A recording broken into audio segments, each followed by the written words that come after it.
Should be back live. 1 second. Okay, are we live? Are we here? Okay, are you actually going or not?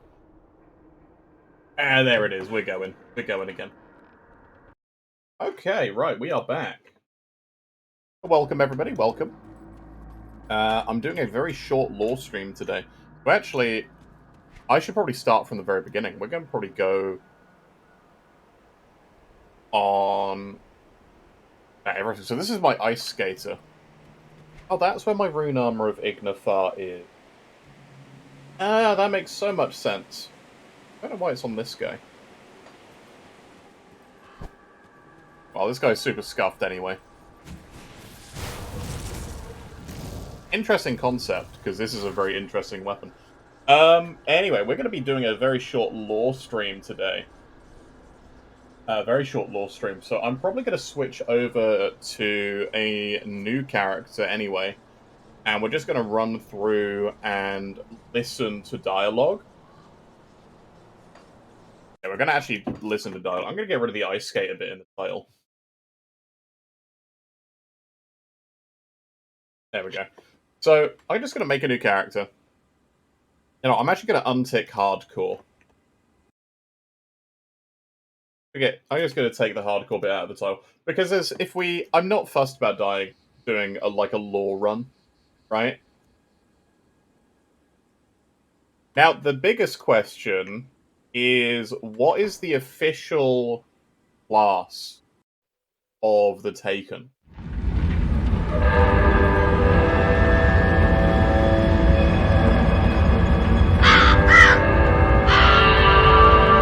We paid a heavy price, but the trap worked. You seem surprised. It's been a while since we've had a win. How long will it hold? I've never entrapped a being like this, but the bonds hold, for now. How do we dispose of it? I'm just a witch. You're the soldier. If it bleeds, I can kill it. How do you kill a spirit, though? If you kill the mortal vessel while it's bound, the spirit may perish within.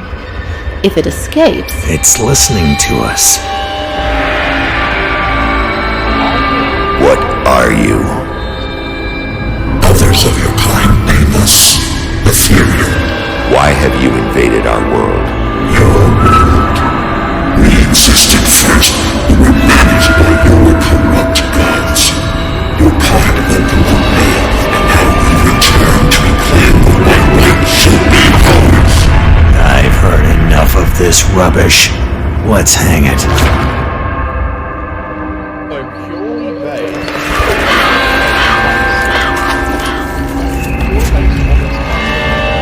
Destroy this vessel, and I will find another. I have tasted its desires and emotions. Your kind is weak. You have already lost this war. Do it.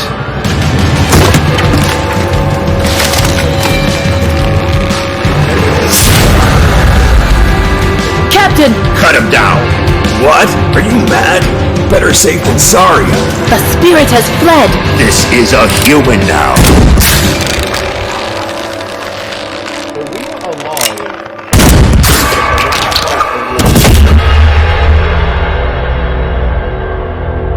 The captain is correct. When they awaken, they won't remember a thing. So we have no memory. The ethereal was right. The war is lost. We're a resistance now, and we need every human survivor we can call to our cause. Maybe this one here can still die with some honor. If they ever wake up, send them to me. If they don't, bury him deep with the others.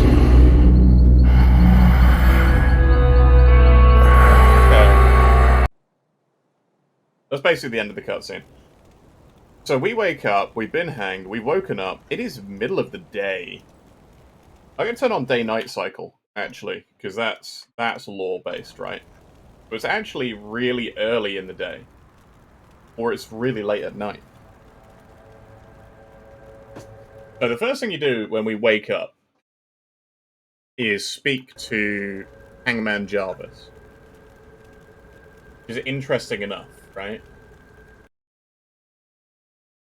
We just throw out a quick message.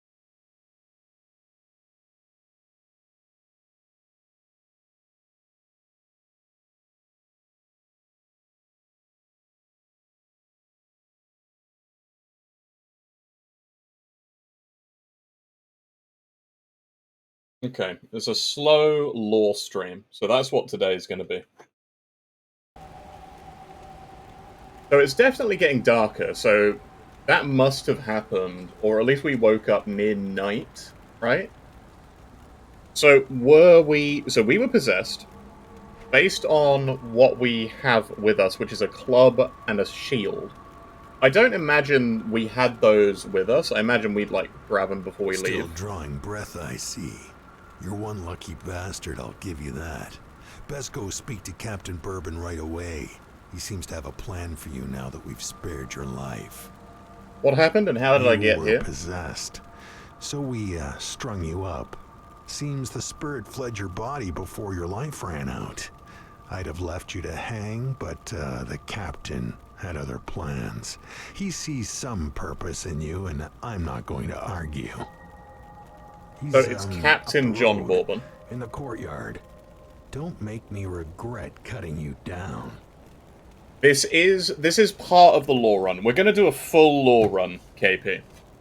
And just based on the cutscene in the beginning of the game, we're possessed. And based on the fact that the Ethereals only seem to possess people who either dabble in the arcane or are powerful. But seeing as we're not recognizable by anybody, I don't think we're powerful. So, lore-wise, I think we were an arcanist. Let's be on our What are you way. standing around here for? If you're not gonna make yourself useful, we may as well get another noose ready. You slow or something? Captain Bourbon is up the road, by the stone bridge. Now move. He's a nice person, isn't he?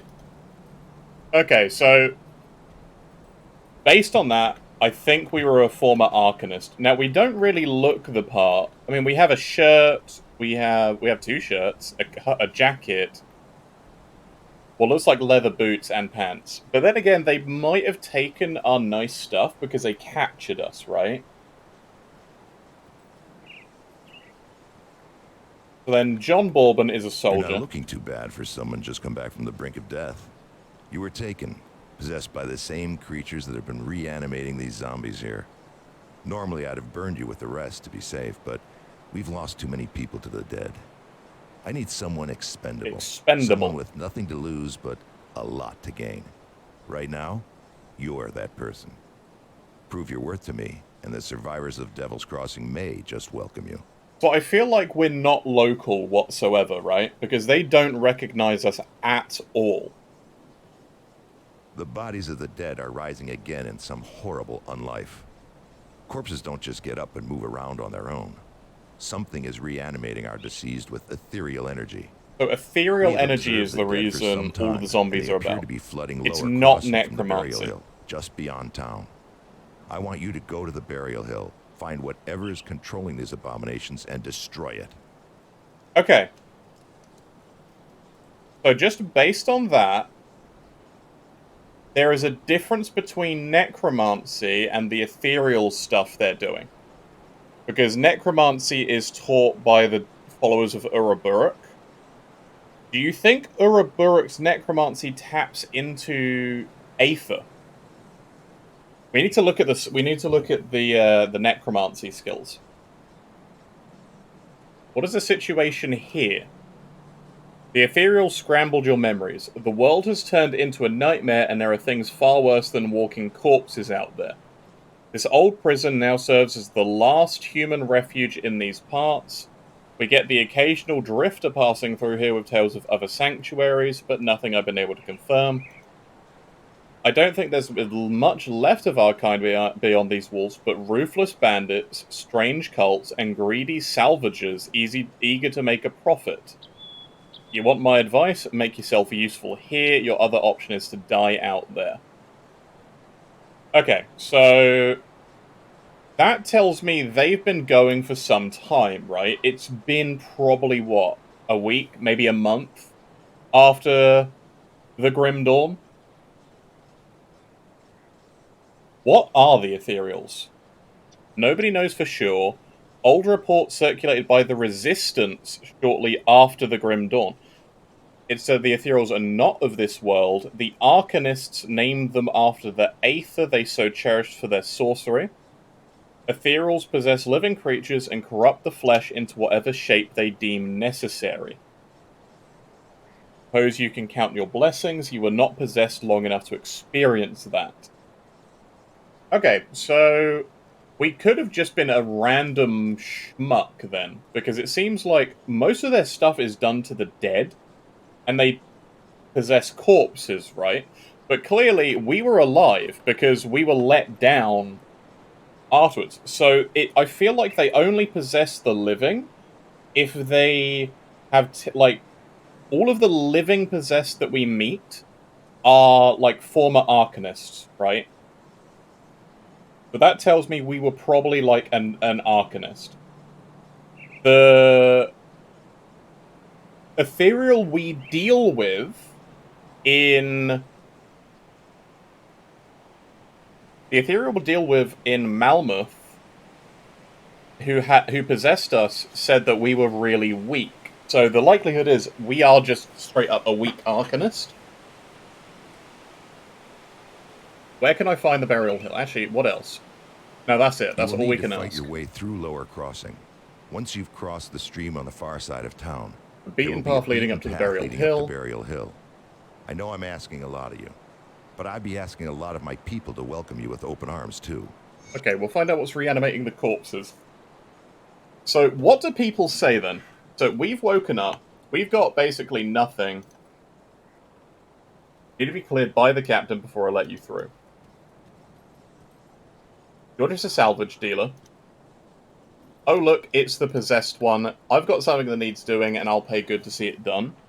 But I'm not quite sure you have what it takes, and come back with some blood on your boots and maybe I'll reconsider. Try to make sure it's not your own blood. Okay, so basically prove yourself. There's no other law that's that useful. Ah, you must be the Taken. I heard about that mess at the gallows, grisly business. I don't care for it. I'm quite eager to learn more about you, but you really should speak to the captain before wandering too much around the camp. Okay, so he's got a heater, he has a clock, so clearly he's a terrible person. That's what I'm thinking. I'm thinking we were an Arcanist before we were taken, like a weak Arcanist. And this is the first lore note you can get in the game. Now, I ain't a decent man, and I sure ain't good at writing, but word needs to get out about what this place really is, the prison. Ain't no joint I have ever been in, I've done double my share, men don't stay here long neither, and some of the lads they haul in, they ain't criminals, I'd know. The moment I see a man, I can tell by his eyes that he's done wrong. These boys, I see fear. I seen the warden a couple times, big man in black armor, you ain't no better you think he was on the wrong side of the bars. Every day he and his lackeys take prisoners out to this hut in the yard by the dozen. They ain't never come out. Later a wagon rolls in by the hut and it always leaves full. They don't let us out of our cells no more, but I can tell there ain't much of us left. The halls are quiet. I'm the last man in my row. The others, they was taken in yesterday's batch. I ain't asking for pity. I know my end's in that hut. That's this note will be my one good deed in my pathetic life. So which hut were they talking about? Because it's either this one, or it's this one with the basement. We'll figure that out in a minute. We'll figure that out soon. So let's go. I'm assuming we get the club and like a plank of wooden shield. Like they don't send us out there without nothing, right? So these are literally just dead bodies. They're animated by ethereal energy. They have glowing green eyes. So I don't think they have an ethereal in them. I think they're just animated by the ethereal energy. Like, there you go. You can see it on this one. He has glowing green eyes, and we knocked his, like, neck upwards. Yeah, glowing green eyes. I think that Anything green? Do we have green eyes? We do! I think we have green eyes. Like, slightly green. It's either blue or green. I can't tell. But, I'm gonna say, lore-wise, based on being possessed, not having very nice clothes, like, literally having this on, it's a shirt, it's warm clothing, it's a jacket. I think we were a very weak Arcanist that was possessed. Because you look at these, you look at the classes, right? Soldiers of the Imperial Army. I don't think we were a soldier. Because Bourbon is a captain. None of the military that we ever see comment on us having, like, a military disposition. Demolitionists were also part of the Imperial Army, so I don't think we were anywhere near the army, right? Occultists were hunted by the Imperial forces. The Witch Gods do favor us for some reason, right? Like, we gain the favor of the Witch Gods, but I don't...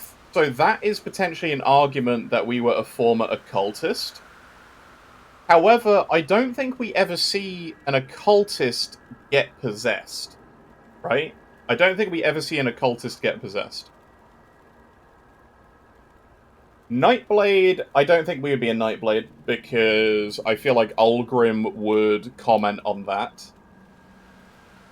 Shaman, hailing from the Untamed Northlands, right? Yeah, so, like, the fact we kill loads of stuff, like, we kill Krieg, we kill Logharan, it's pretty easy to see, no matter what we would be, the Witch Gods favor us. Like, it's not specific to occultists. An astounding achievement to the wilds and a patron deity, Mog Drogan. So Mog Drogan never comments on us being a shaman either, right? However, Inquisitors could also have ended up possessed, right? And lore-wise, it's the only thing that actually gets commented on is us being an Inquisitor. So I feel like we were potentially an Arcanist Inquisitor, because Inquisitors also dabble... So if you talk to anyone, or... So Kaimon's Chosen is like a fellow Inquisitor. Our master was an Inquisitor. So Kaimon is a former Inquisitor, and they comment on that. That you were a fellow Inquisitor of the Luminari. And then you also have the Inquisitor side of Death's Vigil, being like, you're an Inquisitor, we can't trust you. Right? They don't do it for anything else. The only other thing lore-wise that happens to is when you pick Necromancers. And Necromancers are... Yeah, that happens... That is just what happens when you pick Inquisitor, but it's the only thing in-game which changes based on your class.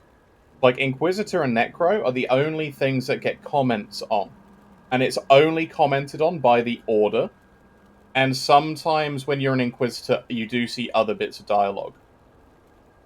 So I think potentially we were an Inquisitor Arcanist. It's really difficult to say. Yeah, I don't... It's very hard to say, like, lore-wise, what the Taken would be. I mean, the obvious answer is we can be anything. Because it's a gameplay choice. It's not, like, a lore choice.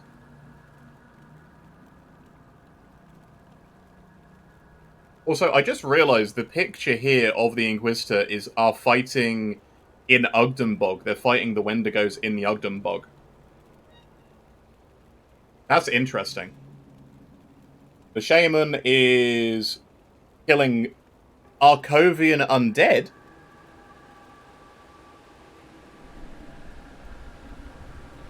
The Shaman is killing undead because in the background you can see the clear outline of the skeletons. The Arcanist is also killing undead. The Nightblade is actually killing what looks to be ethereals. The occultist is killing ethereal zombies based on the green eyes. The demolitionist, you can't tell. That could be people. That could be zombies. It's everything's on fire. That's hands down the demolitionist. Those zombies have red eyes in the soldier. They have red eyes in the soldier one. That's interesting. I think the soldier one was probably the first thing they did, though, right? Before they, like, chose to have, like, the undead be animated by ethereal energy. So I don't think we ever see red-eyed ethereal undead. The necromancer looks like he's summoning the undead, and that's the abomination from Malmuth, right? And then the Oathkeeper is the only one with what looks to be undead and then Forgotten Gods things. So I'm going to say we're probably neither of these. I'm probably going to say we're an Arcanist. But this is clearly not us. All of these are clearly not us. But I think the Arcanist, the manifestation of magic, is a science meant to be unraveled. Arcanists warp ethereal and elemental energy to their will. So I think, based on the fact we possessed, we are an Arcanist. So I'm going to go with Arcanist as the canon taken. Like, we were a weak Arcanist. And the fact we can't remember anything, we probably couldn't remember discipline or training. The body would. I feel like Arcanist is the way to go. And I'm going to go with Panetti's to start with, because it's probably be the first thing we learn. Alright, so based on what we see around here, right? Based on everything we see, what was the name of this town? So all these zombies are green-eyed, glowing. They got paintings on the wall. There's still books and furniture. So it's not all been ransacked yet. Is Lower Crossing the name of the town?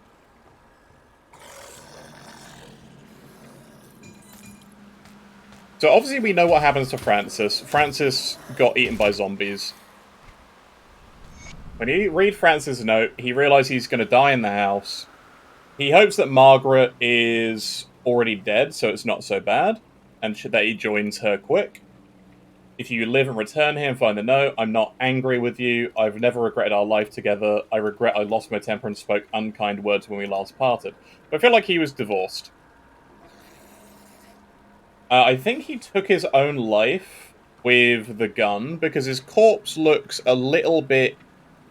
His corpse looks like a little bit eaten, right? So these guys do eat the dead, which is odd, because they're ethereal energy animated zombies. Also, their necks are messed up after death. Could have been. It could have been. Maybe he's not divorced. Nice house, though. So definitely a moderate wealth, because he's also got the well outside of his place. You got tipped over wagons. So it's clear that it's been this has happened for some time, because I don't think, right, the amount of damage to the roofs and everything here would have happened in like the time frame of a week. I feel like it's not quite fire that caused all of this. Because none of this looks particularly burnt. I mean, these bodies are burnt.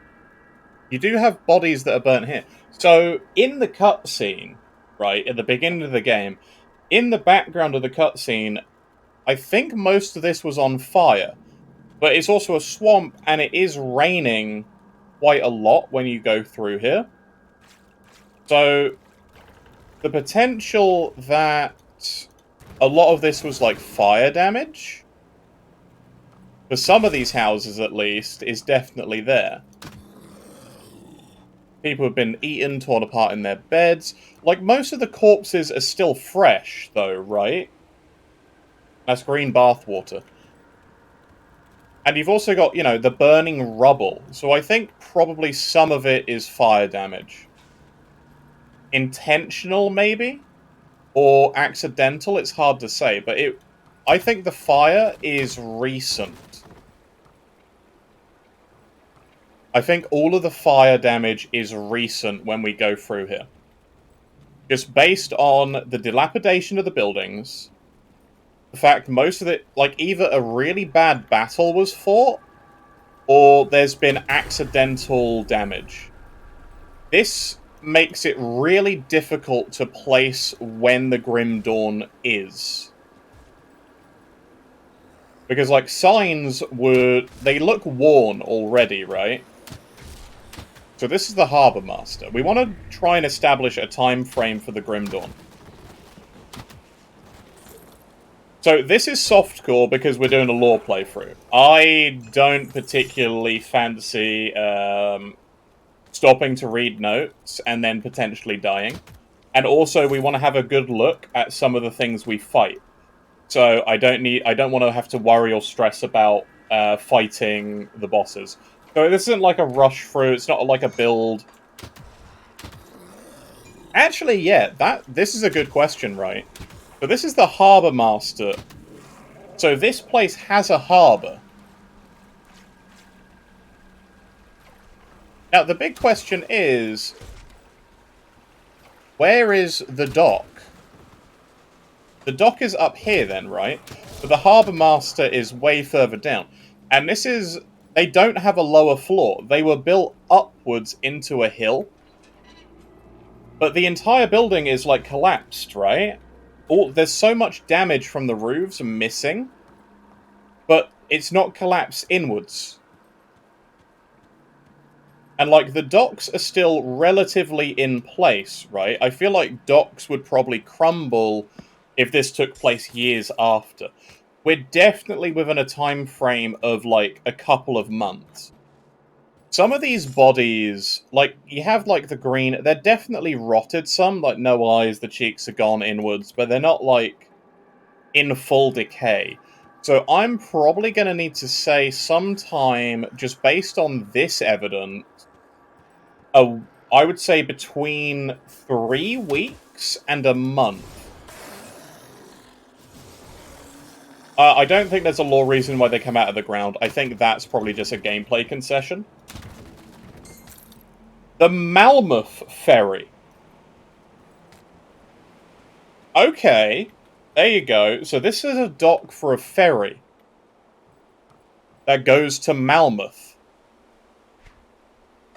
So that means from here, roughly, lower crossing, you took a ferry all the way up. You probably stopped in Berwick. And then you'd go all the way up to Malmouth. Like, that's a long ferry. Unless the distance here isn't actually that far. So here's the big question. Wait, all of these lines... Oh no, they all go to the Cairn bit. Never mind, that's fine. Yeah, I feel like that's a long distance. But maybe... I don't think a ferry can go... I don't know if they... Would the ferries be steam-powered? Based on the wagons and everything we see?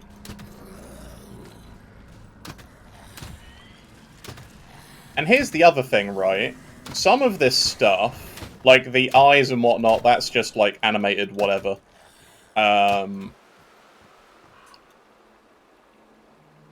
You still have untouched meals, right? You still have untouched meals. And actually, lore-wise, in here, there is untouched meals. Abandoned meals are found throughout the world of Cairn, left behind by the less fortunate adventurers. So, all of these untouched meals were left by former adventurers. So that was clearly... Maybe this guy? But how old is the food that we're eating when we go through it? Because this looks like sealed bottles in most cases. Obviously, we find Creed's journals up here. So this is the tavern he found himself in, right? So he's taken up residence in a small, squalid tavern. So this is the Wait, that also said Lower Crossing, right?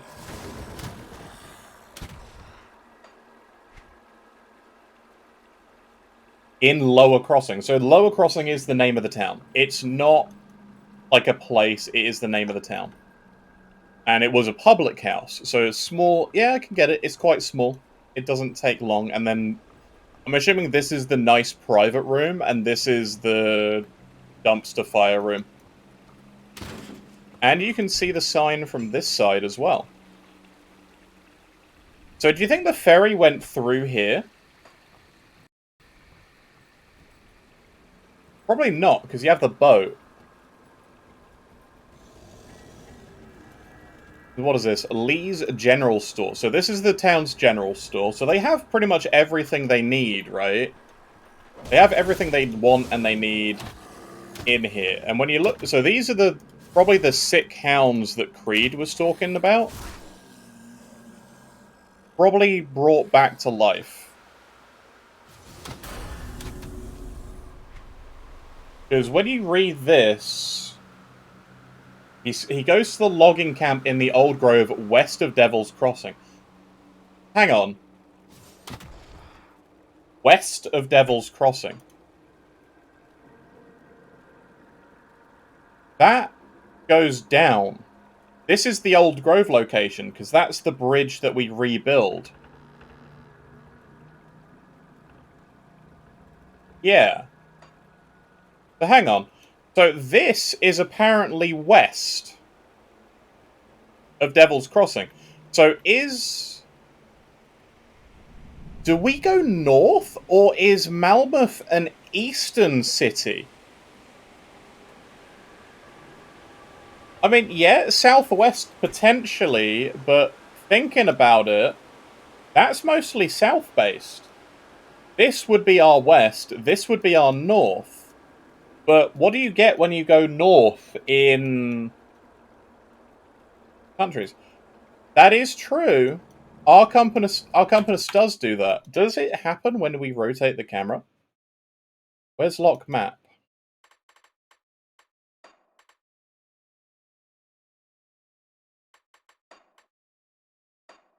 If I unlock that.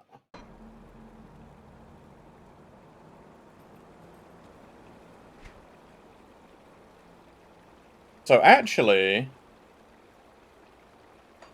based on this, north is this direction.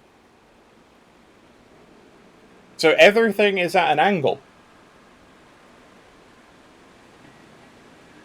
So that is north. So yeah, we do go north. Which is weird, because they say the northern barbarian tribes, right?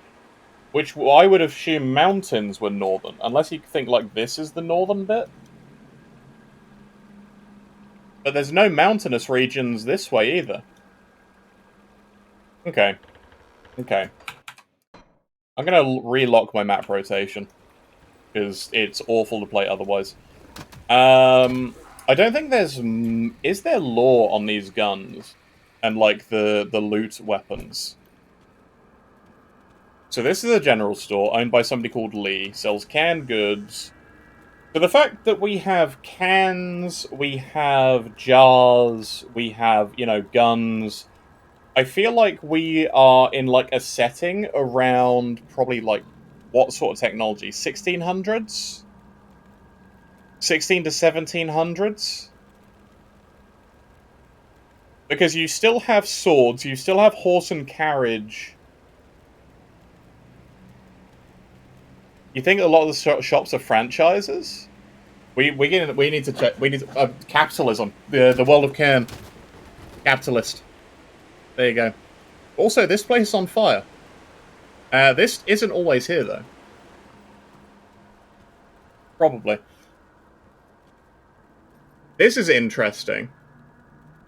That is a pit with bodies in. So either this was dug and they set a bonfire here, or it's like an artillery shell.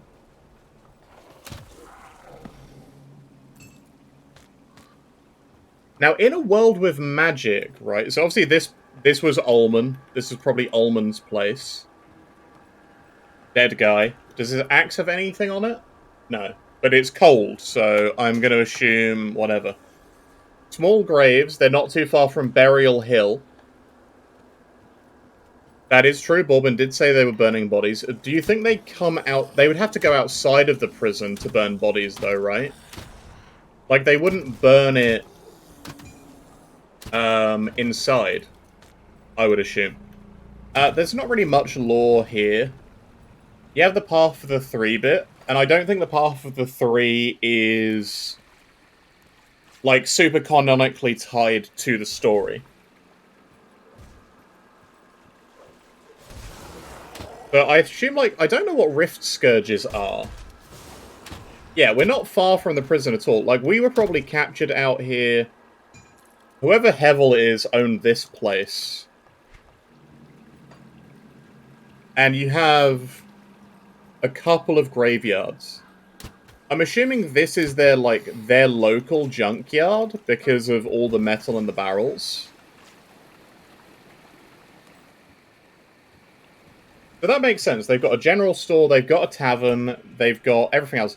And the thing is, the thing that makes me think that Devil's Crossing has come out here, and the thing, like, the reason they went and holed up, or maybe even they captured us, they hung us, we then come out here. Do you think we were brought along, or brought Kaizog to here? Because the thing is, all of these bodies have, like, bits missing as well.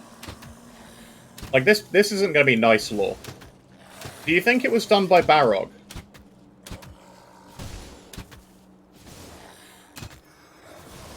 I don't think there's any lore on his arm. But he always spawns here under this tree. And it is called the Hangman's Tree.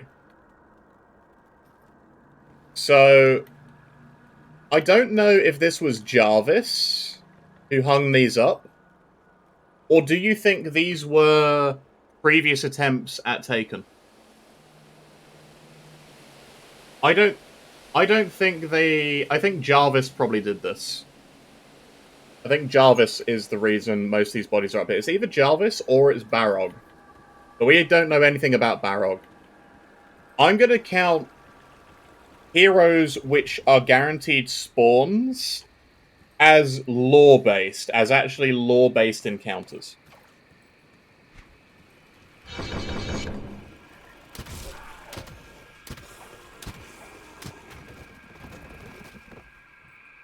So we find Faldis. What do you say? So Faldis came out on a scavenging run.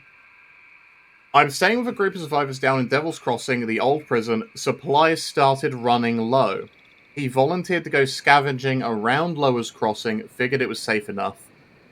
Chased and hit by a pack of ravenous rift scourges. I can't hear their maddening skittering anymore. I suppose I have you to thank for that. Doesn't matter, the area is overrun with the dead. We wouldn't make it 5 feet without getting surrounded. Okay, so rift scourges are a known animal, I'm assuming, or they've been named by... I feel like they've been named by the survivors. The way should be clear. I'm not going back out there again. The dead will find us and tear us apart. I could open a rift gate.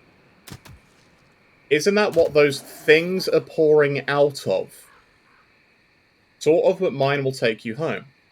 I have a hard time believing that after what I've seen up in Burwich. So he came from Burwich. But you don't seem to have the look of a Taken about you. I suppose this is my only option. I'll see you in Devil's Crossing. Okay. So he doesn't think we look like a Taken anymore. So we definitely don't have any sort of possession left over. The thing is, all of these buildings are really badly damaged. He did. Although he did say he was in Devil's Crossing. So I think most of the people in Devil's Crossing came to Devil's Crossing from Malmouth. Not Malmouth, from Burwich. But over here on the other part of the lower crossing, people love to bury their valuables, which is a weird thing. I don't think that's like a thing in Cairn, but it seems like everyone buries their stuff.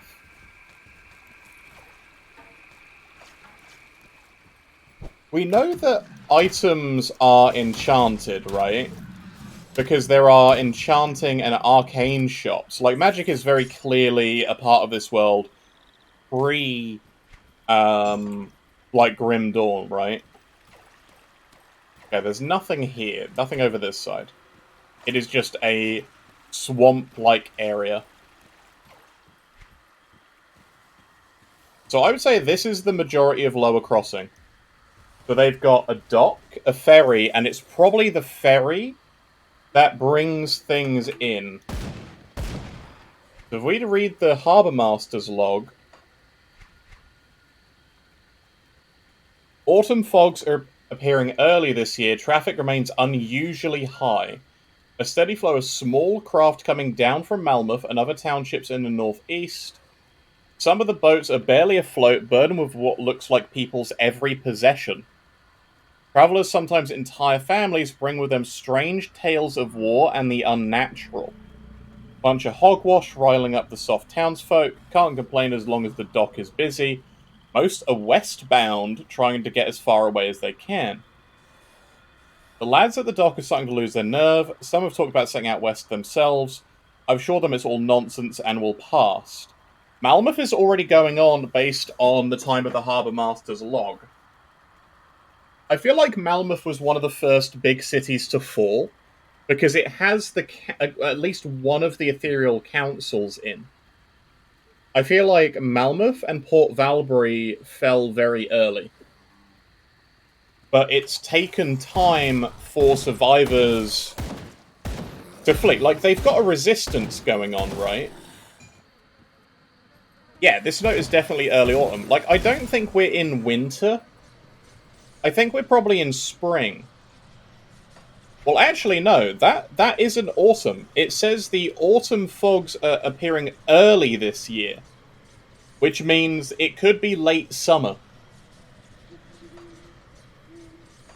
The time frame is potentially late summer, early autumn. Maybe even midsummer.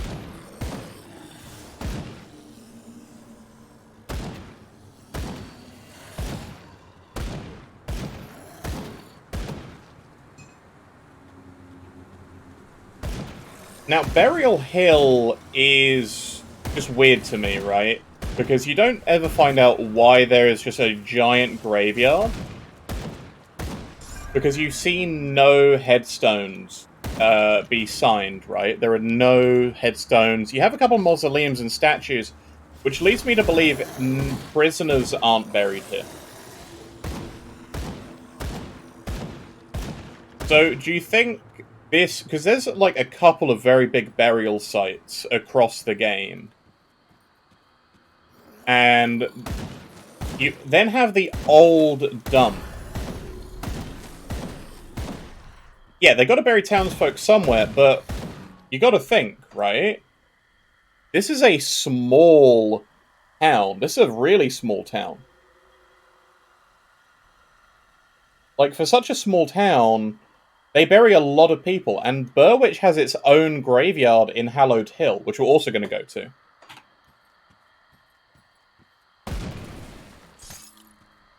Okay. So, Old Dump Lore, I don't think there's much in the way of Old Dump Lore. We're going to go and kill Pasquil as well. And so I'm going to do this. And we're going to go in here.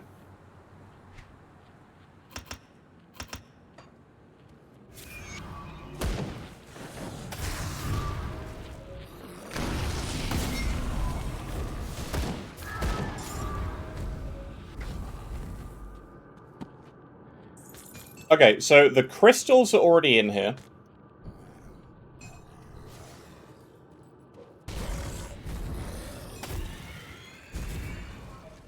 I think there's just two big graveyards, because then you also have the necropolis. So maybe the two graveyards here...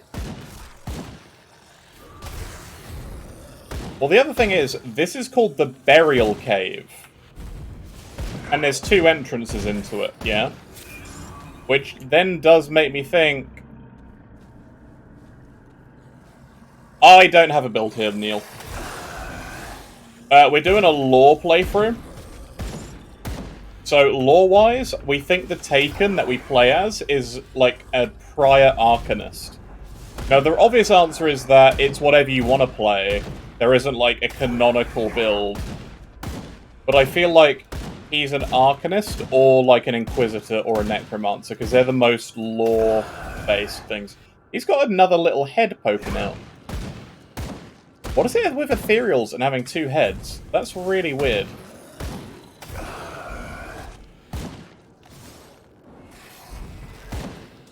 So he's got the crystals stuck in him. I don't think Kaizog has lore necessarily attached to him.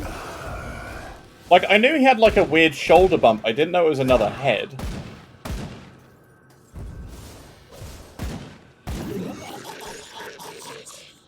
The Kaizog skull... I don't think MIs are, like, lore-based, right? Like, Kaizog skull doesn't make a difference. Basically anything.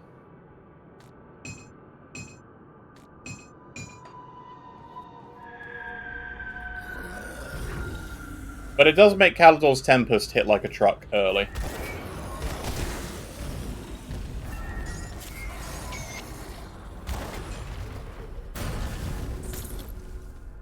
Hey, AC, how you doing? So, devotion shrines are canonical, right? We canonically restore shrines as we go through the world. Because when you read this log here, which says devotion shrines, this actually has lore. Like, the tutorial log has lore in it. Devotion shrines are ancient remnants of a long-lost empire. Monuments dedicated to various gods and celestial symbols.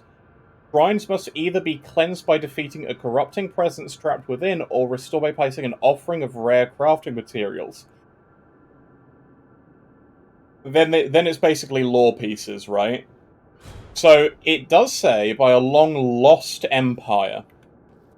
But they have runes on. We don't see runes. We do see bones. Oh yeah, that's true. Tyrant's Hole does have some graves.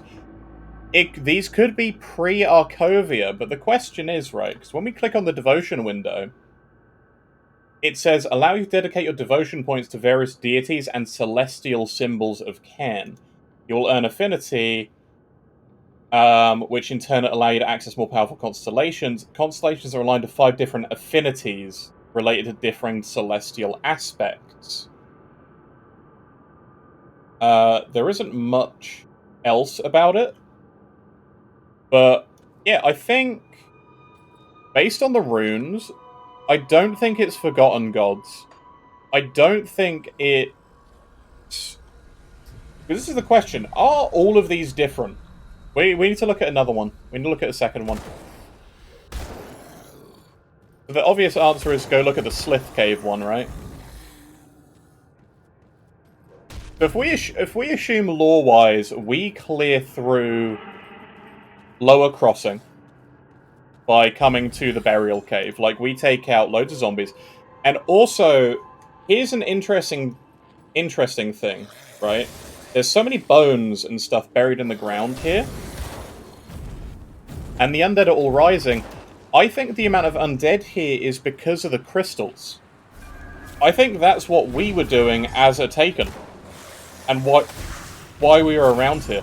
Now, Kaizog the Animator... Kaizog was probably sent with us. I think we were going to be the one who takes back the prison. We were probably a servant of Krieg. Or, like, one of the other ethereals, right? We were sent here, we got captured by Bourbon and the crew. And we probably came rob these portals, because the portals are canonical, right? They're lore-wise, these are completely canonical. And actually, this one has salt and runes around it. Now, we know that salt is a counter to ethereals, right? We need to look at the White Maya Rift. I think that we came from this portal, because this one also has it. This one also has it safe. The dead attacks have slowed and their numbers are thinning. I take that as a sign that you've dealt with the source? That's what yeah, exactly. Yeah, our ethereal ends up in the Fleshworks, in her own room. She's clearly much more powerful. But then again, we know John is like level 100, right? We know John is an absolute beast. All of the portal rings are the same, so they all have the runes. The dead attacks have slowed and their numbers are thinning. I take that as a sign that you've dealt with the source? Okay. A creature was doing this? Disturbing. Thanks to your efforts, we may yet hold out here a little longer. I've sent word to the gate guard. Speak to him and he should let you in. Take some well-deserved time to rest and recover. Welcome to Devil's Crossing. So he's clearly very happy with the fact we took out the animator, which tells me that that's a very big deal. Like, they're struggling to hold out against the ethereals. Now, this is going to sound really crazy, right? This is going to sound really crazy. I don't necessarily think that the leveling system is a good way to judge NPC power. I think we should probably be assumed to be like a deep, like, we're gaining strength after being hanged and like forgetting all of our memory, right? I think that the scaling enemies is just gameplay. So I'm not going to say like that's a thing.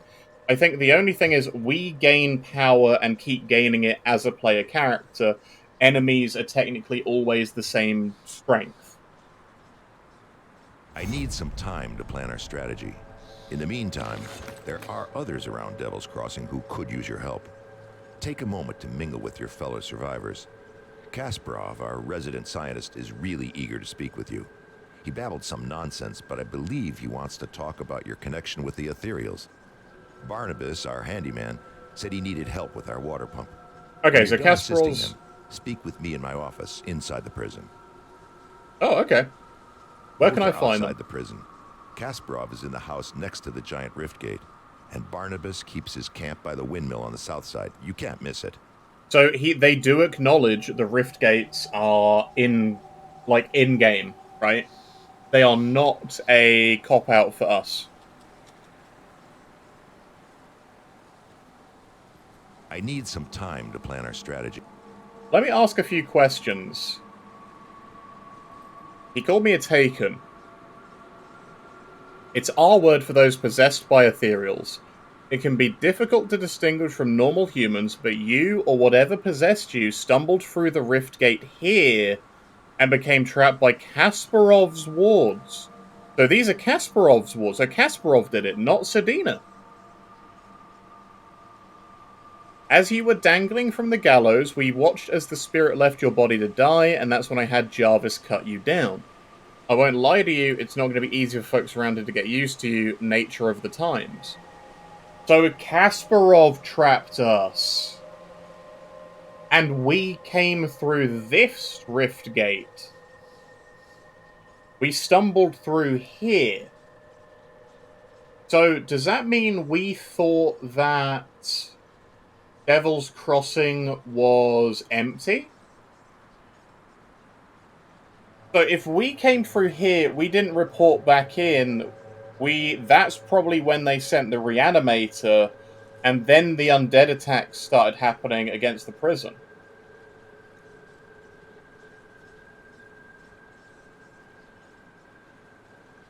Well, they just say Kasparov's wards fought us. It's not the, I don't think the rune circle around it is. There is a second circle of salt.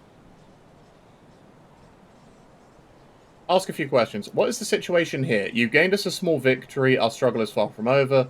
What are these ethereals? That's the same thing we've Both are asked. outside the prison. Okay. So this was a house. Although I think this was probably a jail cell. Because this is clearly a cell, right?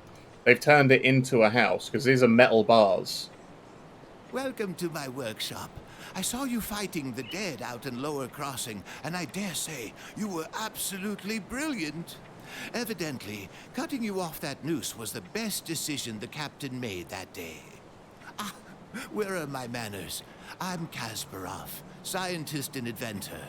What brings you to my humble shop? But Kasparov is a scientist and an inventor. Okay. And he says, my humble shop. I think he's not all there. Let's say our pal Kasparov is not all there in the head. I think that's fair to say lore-wise, right? Rift gates, yes. The ethereals use them to get around. I was working on a way to close them, but then you stumbled through ours. We have never seen a human, possessed or otherwise, pass through one before. Not a living one, anyway. It was then that I realized that we could put these portals to use.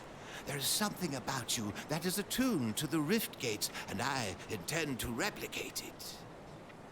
Oh, okay. Interesting. So, they've never seen humans possessed or otherwise go through them before. So, the ethereals opened the rift gates. We can assume the ethereals are the reason the rift gates are around the world. And then there's something about us that is attuned to the rift gates, and he intends to replicate it. So, canonically, like time-wise, I think we kill the animator and then we do return to Devil's Crossing, but we don't see another rift until after we do this part. You don't remember anything, do you? I may have taken some liberties while you were out cold. It was just a few tests, a blood sample or two, nothing major. The results were curious. It appears that your body is still teeming with residual aether energies. Don't worry, you won't be growing any new limbs. Probably. But I'm going on tangents here. I believe that, with a correctly tuned pulse of aether energy, we can replicate this phenomenon in a controlled manner, as in without the need for pesky possession. I've been working on just the device to do it, but it needs power. For that, I require aether crystal fragments.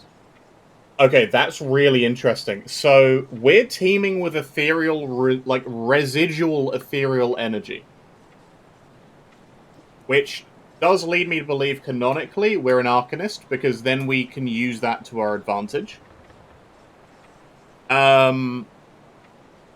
We are attuned to the Rift Gates, and he wants to try and control the Rift Gates. Okay, so where can I find them? You'll be looking for large formations of crystals with an unnatural green glow. They are strewn about the landscape now, anywhere the ethereals have left their mark. Shouldn't be too hard to find, especially around places with large concentrations of corpses. I'd check the graveyard. Be careful, though. Those crystals are a bit unstable around the living. Okay, so they know that the crystals form around large concentrations of corpses.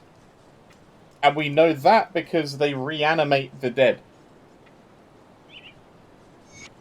I'll bring some back. Now, quest-wise,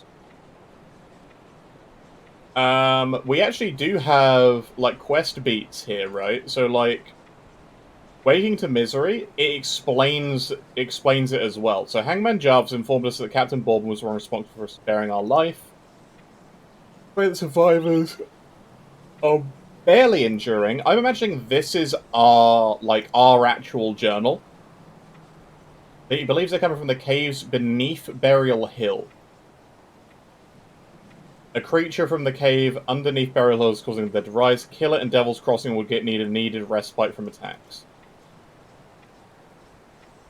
So, helping out, Kasparov basically that. So Kasparov is like has developed a prototype device he believes capable of allowing anyone possessing it to open portals attuned to attuned rift gates, but he needs aether crystals to power it.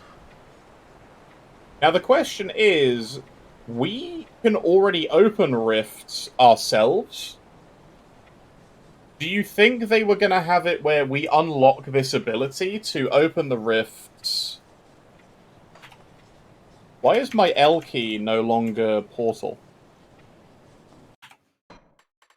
I didn't reset my key bindings, did I?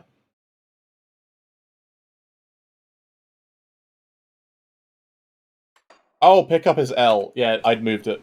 Never mind. I'm just a fool. Did you bring back the aether crystal fragments I require? Excellent. These will do perfectly.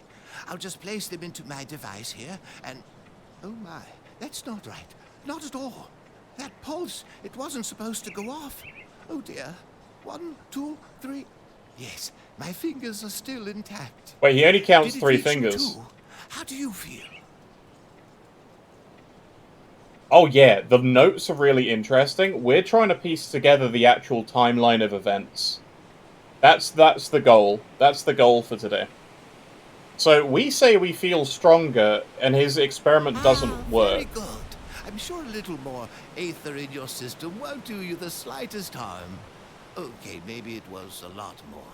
But you look fine. Fitter than ever. A real shame about the prototype, though. Showed such promise. Perhaps if I had more fragments. Okay, so...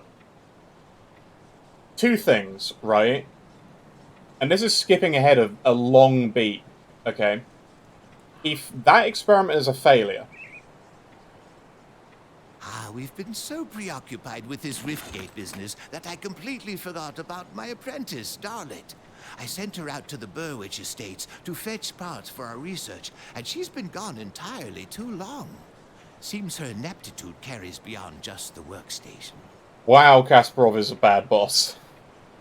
I have to say, I do feel a little responsible for her now that she's my apprentice. Could you please go out there and find that hopeless girl? He's just If rude. you happen to find my apprentice, I'm sure she's probably in some cellar in the Burwich estates. You can bring her back here by opening a rift gate. As a matter of fact, if you find others stranded out there, you could do the same for them. Okay, so, based on the conversation we've just had with him, he says that they've never seen somebody go through alive through a rift gate. And we have been sending people through them all the time. Now, the thing is, we're alive and we're somehow attuned to it. They don't explain that. Right? I'm still waiting for one of my scouts to report in. I'm still... Okay, he doesn't answer any more questions. We'll talk to Harmond in a bit. We'll speak to him in a bit. Let's speak to Barnabas. So, lore-wise, we know portals, we open them. That is acknowledged that we somehow can control them, and we attune them to us. And by doing that... Okay, we need to get to Malmouth and watch the Malmouth cutscene. The captain send you over? He must have done quite a service with the dead if he's got hands to spare for old Barnabas. Let's get to business, yeah? Our wind pump's broken down again and we're running low on water. We're all out of parts, so I can't fix her up. Can always melt down what weapons we have, but I'm not too fond of being devoured in my sleep.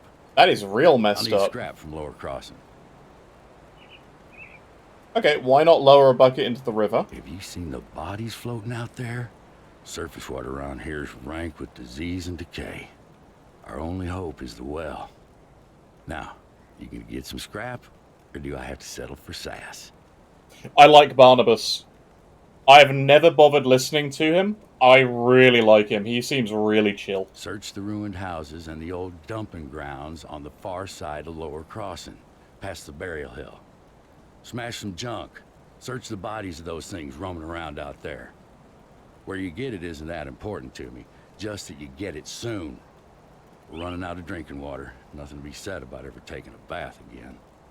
Oh, he's sassy. Did you get the scrap? Search the ruined houses and the old dumping ground on the farm. Okay, cool.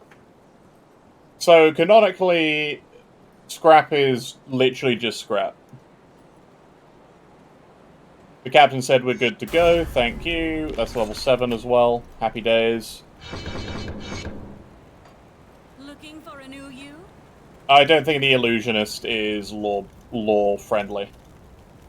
You really came through. The rift took me back to Devil's Crossing as we promised. You're welcome. Here, take everything I found out there. It's not much, but maybe you can make some use of it. He gave me a piece of scrap and some iron. I'm never going back out there again. What about supplies? Not much left to scavenge anyhow. You said you came from Burwich. I had a home in Mud Row before the town fell to the Ethereals. Fire and the dead everywhere around us. I watched my never get torn to pieces by those things. If it wasn't for Captain Bourbon saved them. Okay, so he found him hiding at the boarding house. He personally rounded up the survivors and led us here through the wilderness. Even with his help, not all of us made it through the swamps. The captain is a hero. Okay. So we know Bourbon was the captain, probably the captain of the guard of Burwich. What do you want? What do you want? I haven't done anything wrong. You sound guilty to me. Okay. Hello, Sybil. I'm sorry to bother you. If you head out towards the White Mire, could you keep an eye out for my brother? Who is he? Milton Hart was a soldier in the Imperial Army. When we fled Burwich, he volunteered to cover our escape. He had a penchant for heroics. It's been weeks. Hold up. Here you go. Here's time frame. It's been weeks since they fled here. So that means at least, like, 3 weeks to over a month since the beginning of the Grim Dawn. At least since it hit Burwich. It may be preserving him in undeath. Okay. We last saw each other at the Sodden Hollow in Whitemire. Okay, so... take him out of his misery. Okay, sweet. So that is actually a canonical time frame, and it came from Sybil. So it's been between 3 weeks. I'm going to say a month. I don't think more than, like, a month has passed, because she would say months.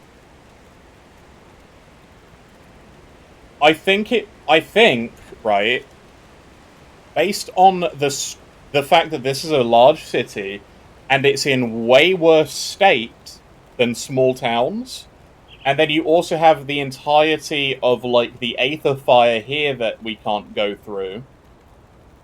I think it started in Port Valbury, and then they hit Malmouth. I think both of those went off relatively close by.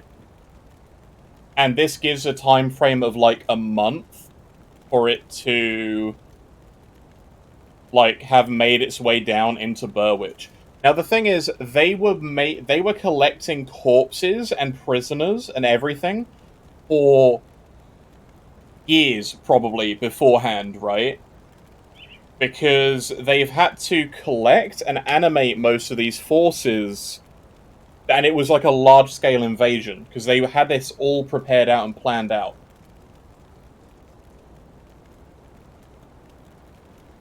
We're gonna have to go to Valbury. So we need to go to Valbury before we go to Malmouth.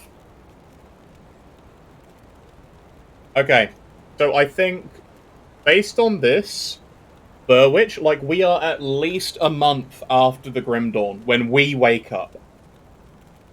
So that explains the bodies not being, like, totally skeletonized. It explains some of the untouched meals, because there are foods. There are foods. And the thing is, a lot of this is just junk they've pulled out, right? Why the prison doesn't have a roof, I don't know. And why there's... like, this has clearly been through, like, a genuine invasion, right? The name's Edwin. I do the cooking around here. I'm not going to pretend what I make is good or edible. It fills the gut and keeps us going. Can't do much without proper equipment and supplies. So, what do you mean by proper equipment? There are ovens out in the town that they could bring back? So, the fact there's no roof does kind of concern me, but this does also tell me that we probably had a third floor to the prison. And there were definitely more cells down here, so the prison is way larger than we actually see in-game. I'm going to say at least a third floor. But what the hell happened to take off an entire floor? Like, this is sheared off. Like, this is, like, years... And this is metal rebar in stone. Like, that must be some devastation. Maybe it was an explosion? Could have been a big explosion. But that would have had to come from, like, outside here. And, okay, so here's the other thing, right? They have the rifts. The rifts were being used by the Ethereals. I feel like they invaded most of this. I don't think, like, they touched Arcovia. I don't think they touched most of this. And we'll get to Homestead when we get to Homestead. But I think this was a wide-scale invasion. Like, they swept downwards. But if Krieg was already in control of the prison, then... Let's see what I can I mean, to be fair, you have, like, a big crater sort of deal around this area anyway. Like, it's stone flooring that's been heavily damaged. Like, it's been heavily damaged. Now then, if I speak to you, I'm not talking to you. You're talking to me right now. Miss Constance, I'm not supposed to. What about you? I'm not supposed to speak to you. You have evil in your tummy. You're the one that possessed. You stay away from me and the children, or I'll scream and Captain John will come deal with you sort of from the start. I just want to talk. Just leave me alone and stay away from my children. Okay. Right, let's get the last piece of scrap for Barnabas then. Come see what's And left we'll of deal with Barnabas.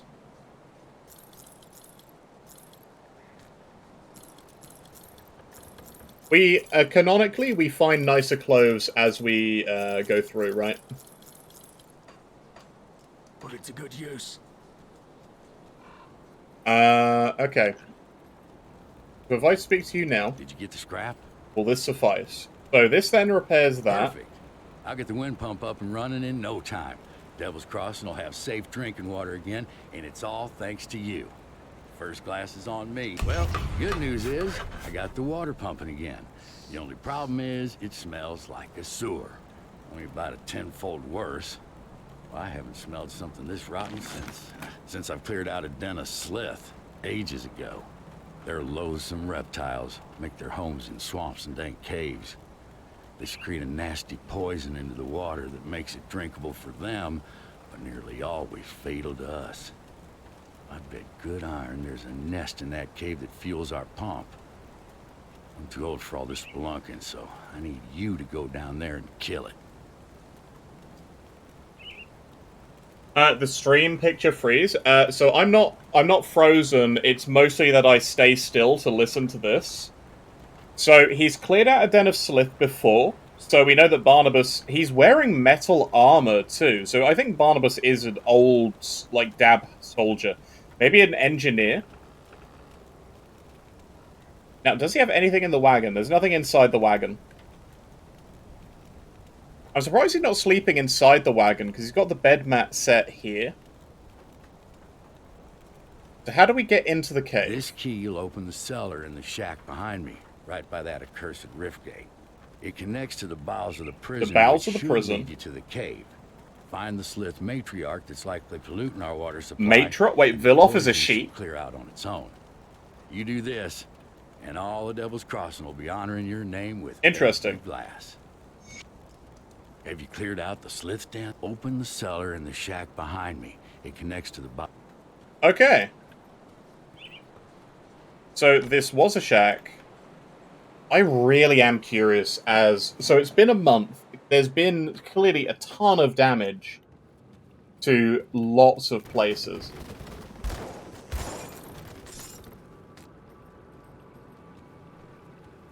So this is the first cave. Can we see anything that suggests... Like, obviously running water. Relatively clean water. There's light coming up from up above. Which is interesting. And this is called the Convict Tunnel. And then this is the prison dungeons. So, yeah, the prison actually is massive. So it not only has a third floor upstairs... Actually, that's an escape. So that would be an escape tunnel. But then do you reckon they came up in the wrong spot? Because this was a cell. Yeah, that would have been a cell that they tried to tunnel out from, and then they ended up... Well, that's weird. Where is this? Because that's the shack. Let's assume that is actually the shack. Does this then tunnel, like, sideways into the prison? It must tunnel sideways up underneath the prison.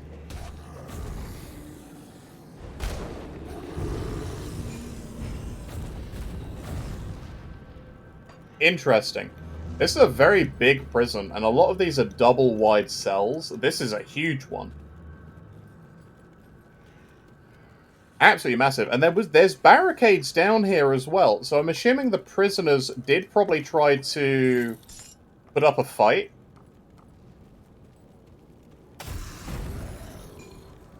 Okay.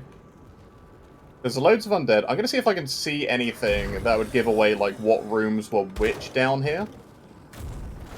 Because this is clear. This area is clearly not cells. This is probably an office, like a former office area. I feel like this would be a mess hall or a meeting hall. Because you've got libraries, you've got... that's in Krieg's room in Burwich. And we'll go over that lore-wise in a minute.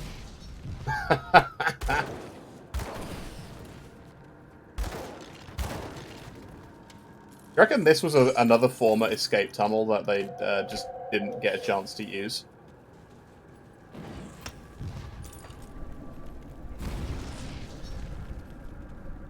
Okay. So, top area is all cells. Down here, like, dining room, maybe? And I got sewer works coming through here as well, which is interesting.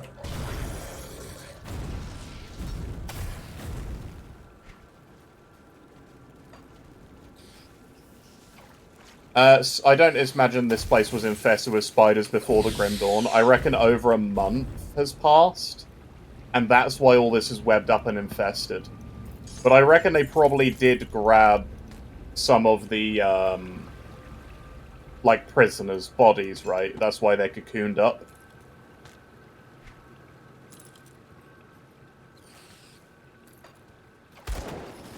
Okay, so giant spiders in most games are a trope of they absorb magic. So when you look at them, they're just like spotted and marked. So they're Dreadweave arachnids, right? But here's the thing. So we know giant spiders are native to the world because in the Pine Barrens, when you fight Ungoliacs, the lore there basically says she's a spider matriarch. So maybe spiders in this world are just huge. Maybe they're just huge on purpose. Then we have the aquifer. So this is actually how the prison got its water.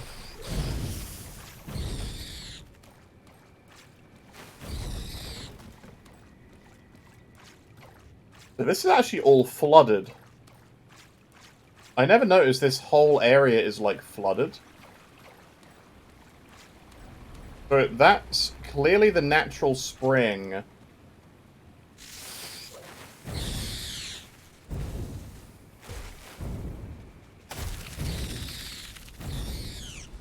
There's no matriarch spider down here. Aquifer. Yeah, the aquifer.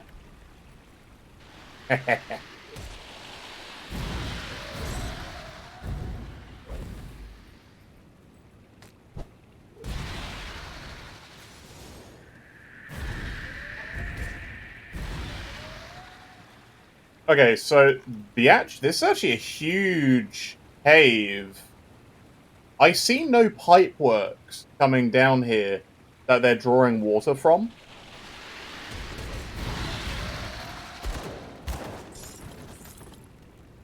But clearly it is a very big system. So it's been infested with slith. It doesn't help that we're probably knocking the bodies into the water.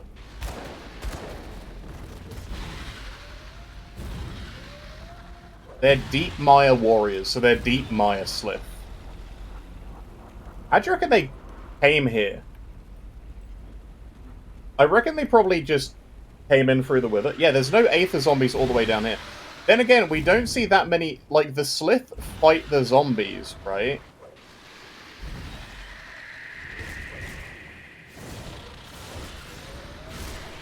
Actually, let me take a look at you, Mr. Slith. So that one is actually wearing a necklace. They are genuinely, like, snake-looking people. The only humanoid thing about them is the way they stand and the arms. But yeah, they probably just come in. They probably came through the actual waterway. They've had enough time to set up totems and stuff, though. With, like, I'm assuming sheep's heads? Although they have, like, 4 horns on.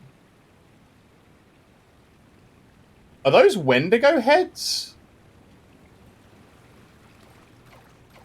That's weird.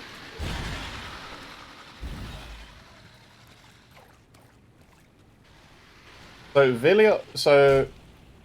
Vilof the Corruptor is a female slith. Wearing a big goat head.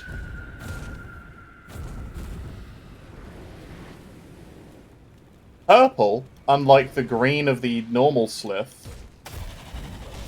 Does color distinguish slith, like, power or rank? Because she's also big.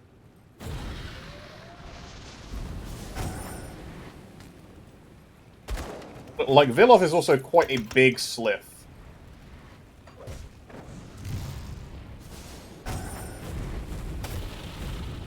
The other big nasty one is a male, so it's not like small males, big females. It's not like that kind of a species.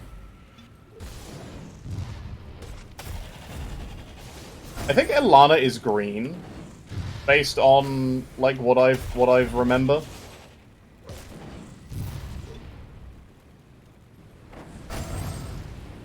You know, I'm probably gonna go Sky Shard.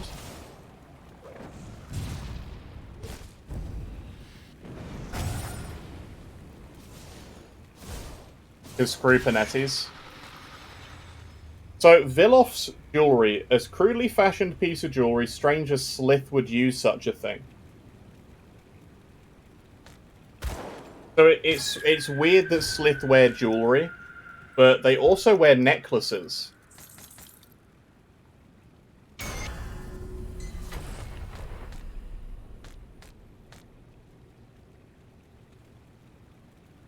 They have the same sunder on a wave. I mean, yeah, but that's just, you know, gameplay design.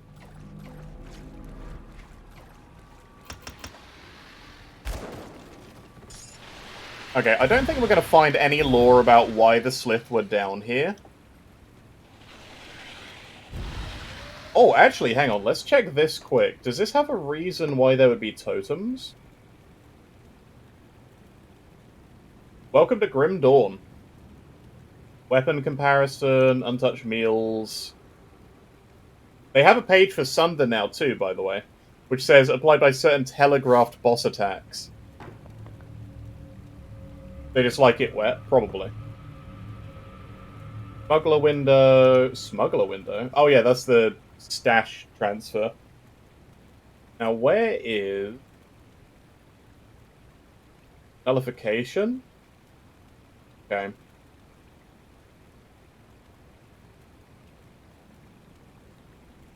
Said nothing about these totems. Nothing about the totems. The totems are made of what looks like bones. At least this one is, with a big crystal. Huh. It's probably just gameplay reasons. It's probably not like a big lore, deep dive worthy thing.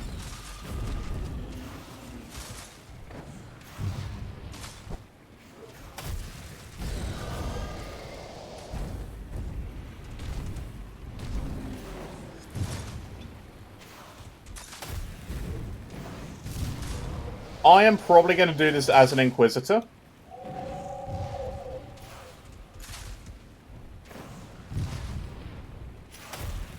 They were added in Forgotten Gods. I don't think there's any lore around them. I think it's just gameplay.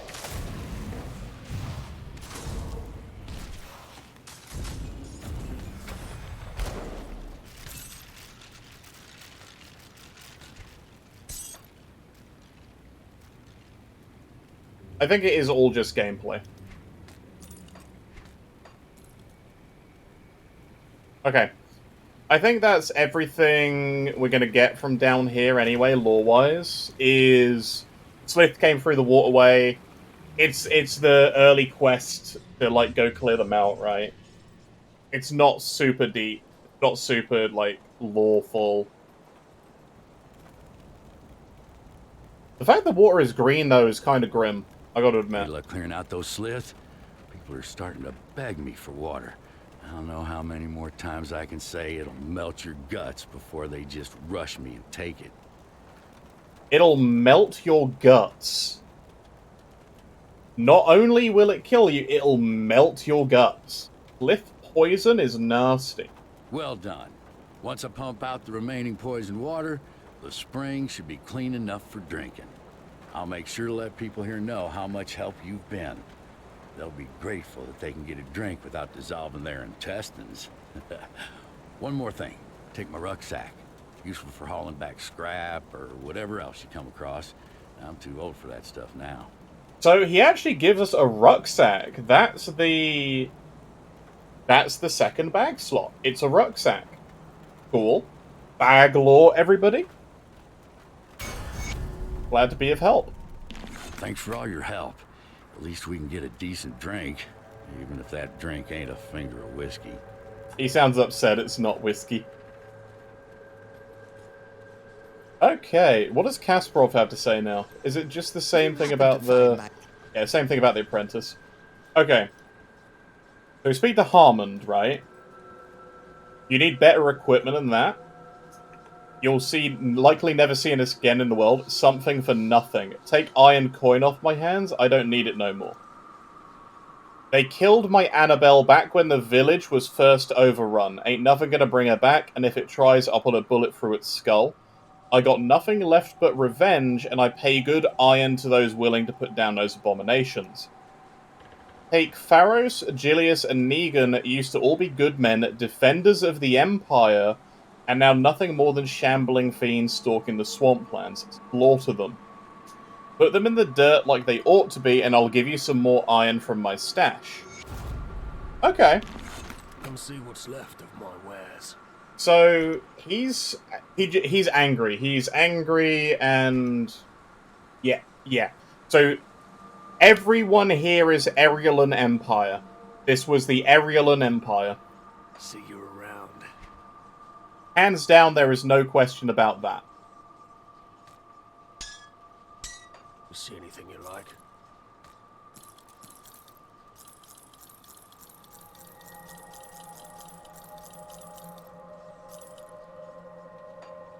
See you around.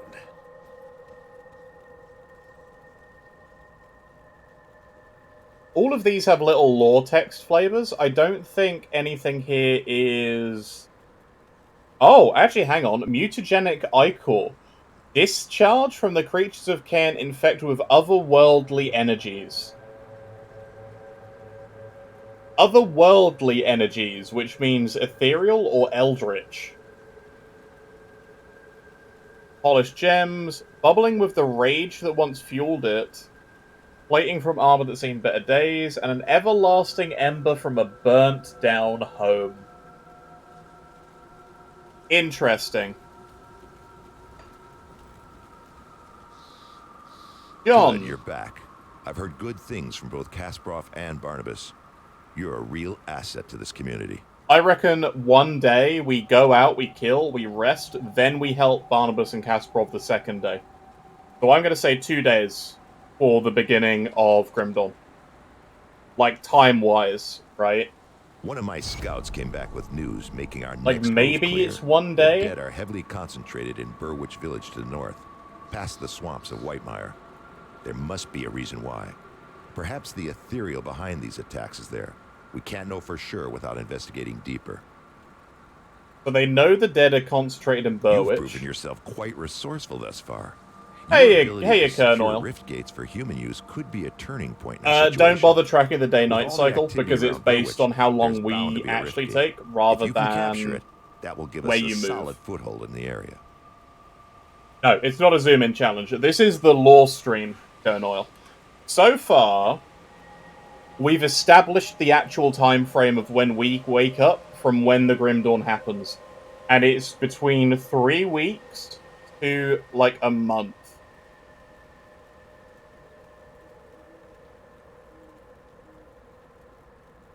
So actually, he says here, our ability to secure rift gates for human use.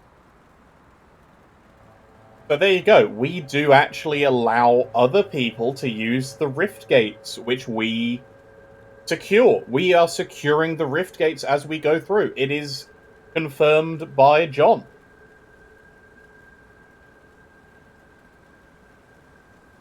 Follow the road north through Whitemire.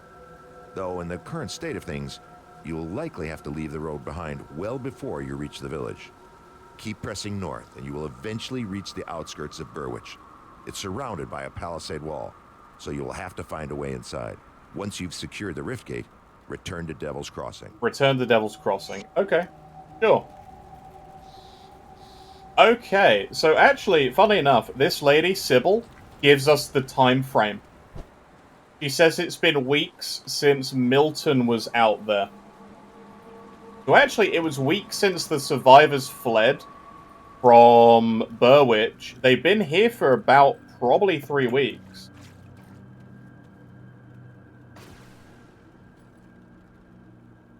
Some of the lamps. I love the lighting in this game. It's great. So actually, yeah, so we secure things. I say probably a month. I'd probably say it's happened a month and a half. I don't think... Actually, yeah, I'd say 2 months at the most, because you would have probably, what, 2 months, 3 weeks? Like 3 weeks to 2 months. Because you have the Harbour Master log of Lower Crossing as well, right? That says people have been coming for a while now. I think Rift Scourges are actually canonical as well.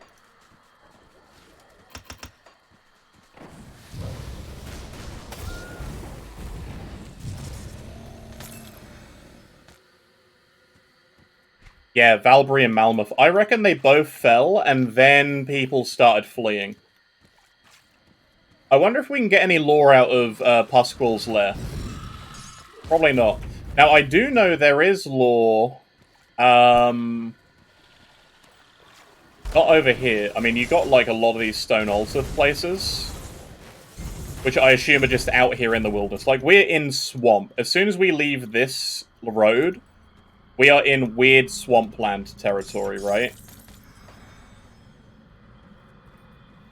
I don't think anybody used to go past the old dump, except for traveling. But because they have a ferry, it's very rare they take land, unless it's going between Burwich and Lower Crossing. So where is Upper Crossing, then?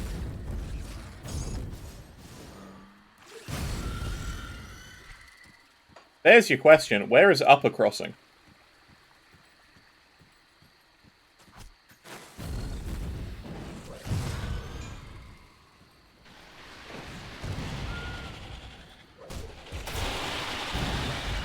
So this lore stream isn't going to be super long because I've got stuff I do also need to do today, but we're going to get probably to Burwitch.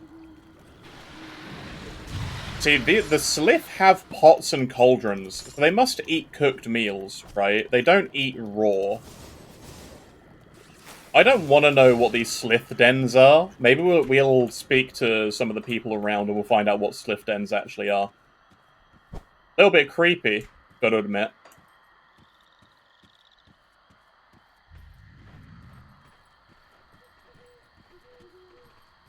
So, when you say rift spawn, are these infested with ethereal energy? Because they're red-eyed.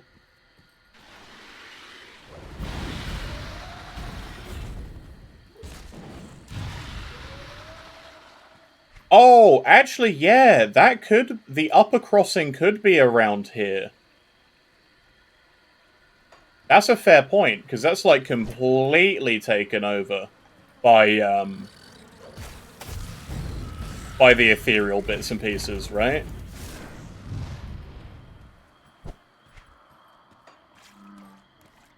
Okay, I don't think there's anything else really around here. Let's go to where we know the story beats are. Like, we know there's 2 camps this side. I'm gonna do the totem for the sake of, like, actually gameplay, right?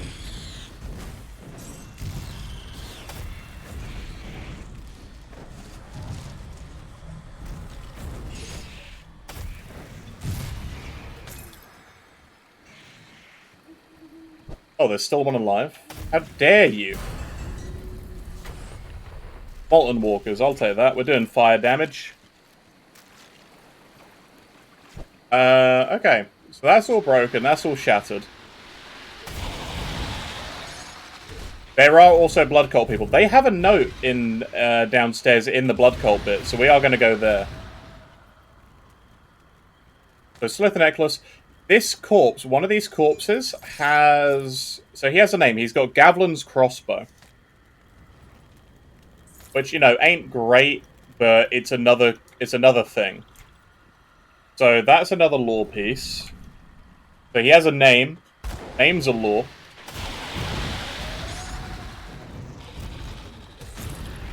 I don't think anybody ever mentions Gavlin, though, so it's like, whatever. We've missed the Rovers, although they don't have much lore in them. They're just sort of like, we're Rovers. We don't have a home. But it's your first introduction to them.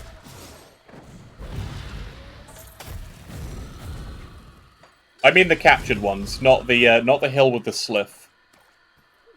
We should go there, though. We should absolutely go there.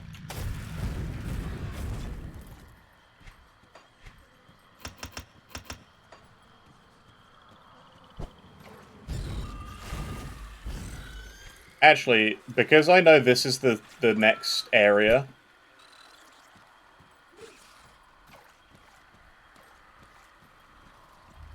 Is the cave here? The cave is here. Okay. Let's rescue the bandit rovers. I'm actually curious, because I don't think I've listened to what they say properly, either.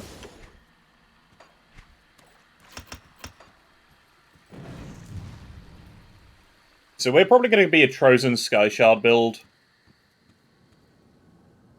So one dead. They've killed at least one of the rovers. These guys are former convicts from Devil's Crossing, and they did not join up with Cronley. There's a note which explains it in here, which we're going to grab. There's a lot of these really deep caves around here. We're no outlaws. We were captured and put to work here in the mine. You're slaves here.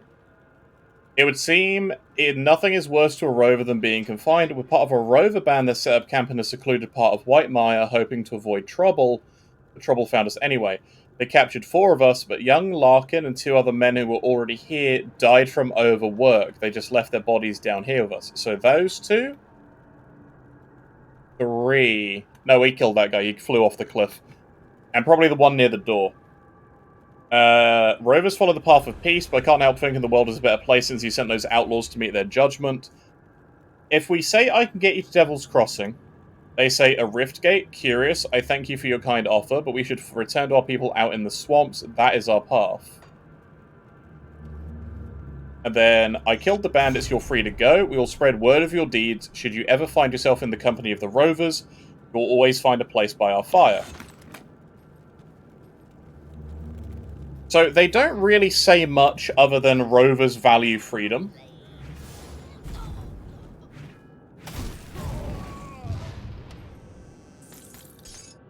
The dirt-covered note. This is the lore of these bandits here, but it gives us a little bit more of an insight into Cronley. Got ourselves a bunch of them idiot rovers wandering in our hideout the other night. They were unarmed, as they often are. Of course, they tried to run when we jumped them, but little good that did them.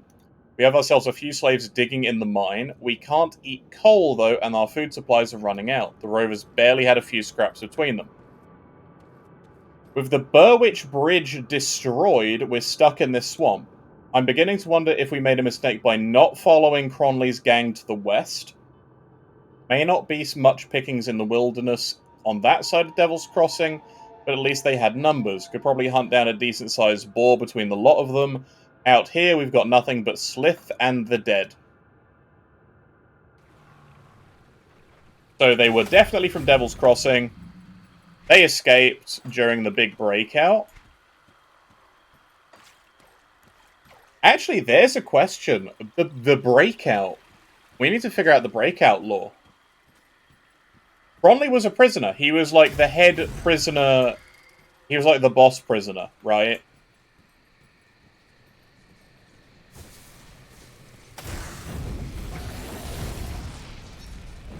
My thing is, why would they have, like, gotten him?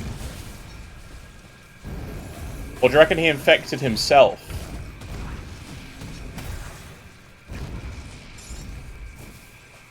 They did probably use that tunnel.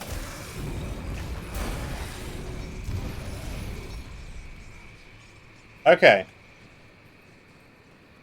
So, Whitemire lore.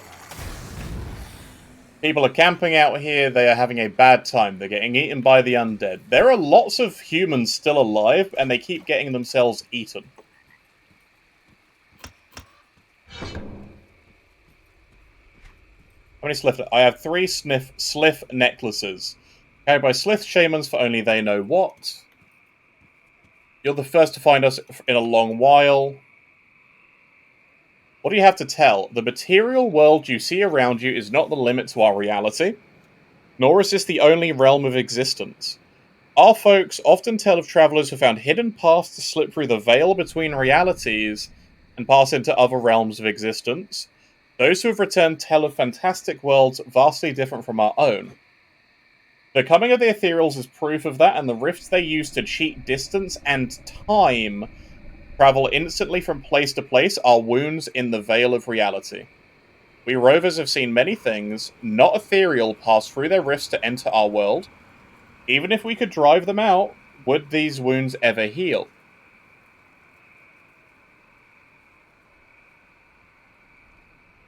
They actually are. These guys are absolutely beasts. He has a salvage dealer. What else can you tell me? This guy is like lore dump central. Since the breaking of the Grim Dawn, many new terrors have entered our worlds, and old ones have proliferated without the watchful eyes of the Empire's hunters keeping them in check. Still, though, the most treacherous creatures you will encounter on the roads are humans. You cannot easily tell friend or foe when dealing with other humans, and we are the most cunning creature. Beware the criminal gangs and the crazed loners out on the roads, often posing as desperate souls looking for help. Many among our kinds have forgotten the truth of the name Rover. It is an outsider name, confused for our true name, Rowari, the people of Rowan. Over time, we've gotten so used to being called rovers, many among us have come to favour it. We've become a careless, travelling, free folk and lost sight of our true path. The movements of rovers among the lands of settled peoples are not always welcome. We've learned hidden pathways across this realm. If you're looking to get beyond the White Mire, the bridge to Burwich Village has been destroyed, but beneath it there is an entrance to a flooded passage which can take you there. I would only travel that path now in desperate needs. Treacherous either in better times becoming increasingly populated by Slith and other monstrosities. Okay, so he's got 4 pieces. That's all of his lore. I have to be on my way. You travel a dangerous path. The solitary refuge is one of the few safe places left in the White Mire. If you plan to set out again a way we can help one another, what might that be? The Slith are unnatural creatures and poison the land itself. It seems only fitting we turn some of their vile magic against them. Their shaman carry powerful bone necklaces, primitive but with primal power within them. I can weave this power into something more potent for you. And say 100 iron bits to aid us, I'll fashion you a magical ring. You have a deal. There is raw power in these bones, and my deft old hands will weave it into something potent. There's a lingering stench on this ring that won't wash out. Beautiful, we have a stinky ring. Canonically, we have a stinky ring, everybody.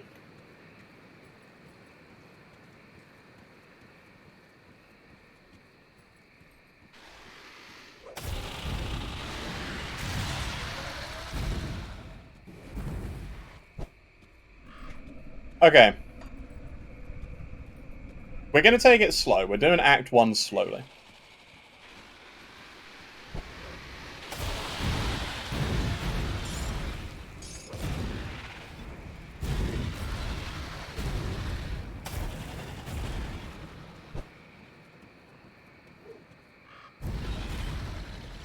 We're going to go cave entrance.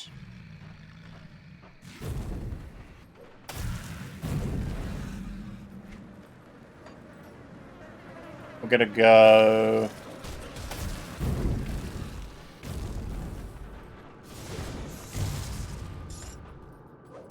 just dropping bombs.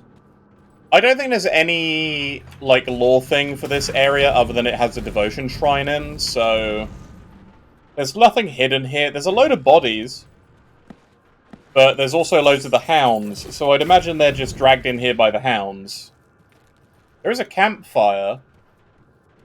But I don't think there's any sign of, like, people, unless this was where the Rowari were. This is the only interesting bit. Are there, like, the 2 old pillars in this cave? Yes. There is a corpse of a starter item, the Slithbane. There's also flour here. So, clearly people were trying to hide out in here. This might have been one of those hidden refuges.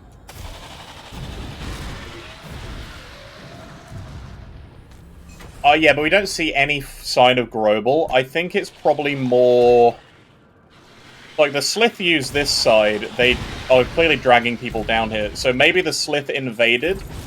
Because there's a lot of dead bodies. I reckon this was one of those refuges that they were speaking about earlier. And Slith tongue.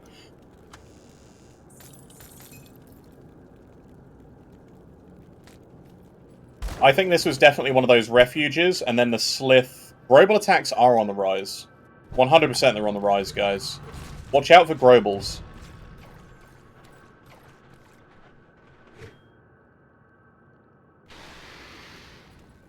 But then again, you've also got this whole area infested with Slith. So maybe they... I don't know.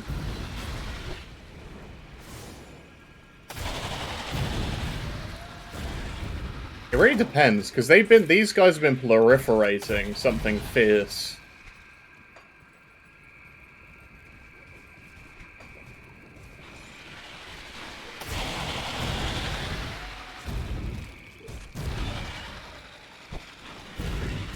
Yeah, profiling.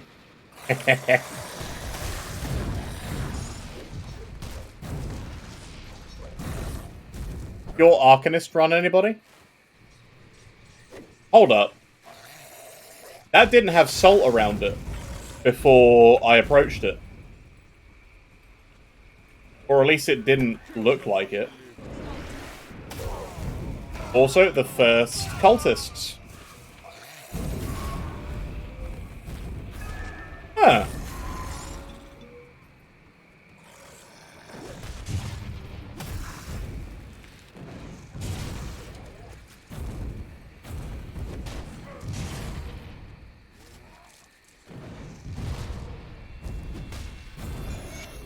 And that is generally why I don't like Trojans and Arcanists in general. You can miss the Sky Shards.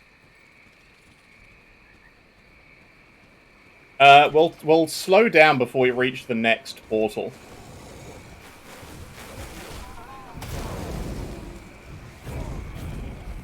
Anyway, we're going to go down here. And there is actually lore here as well, by the way.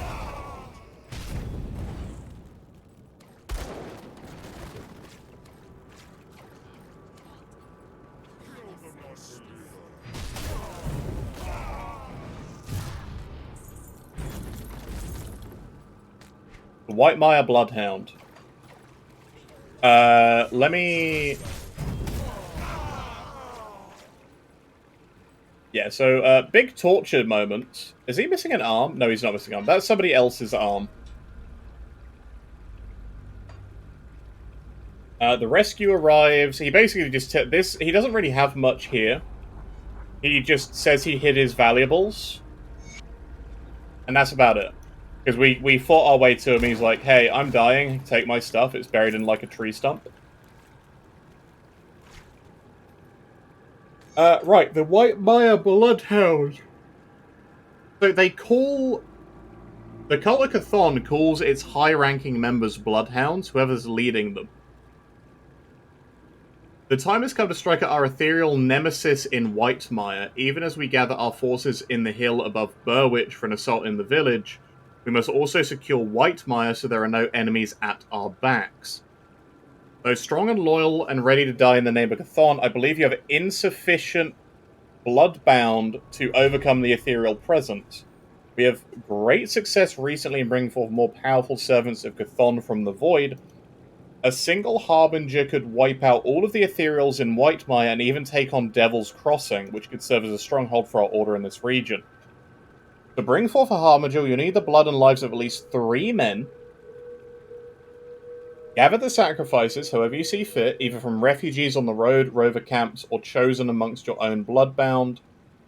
Inform me of your success when it's complete. Alto Trigue, Grand Priest. That's a fair point. Where does that boat go? Because that is a big amount. That's like a... No, it's a river. There is rocks over that side. So it goes this way. It flows off in western direction. 1, 2... This would be the third. We actually interrupt that ritual.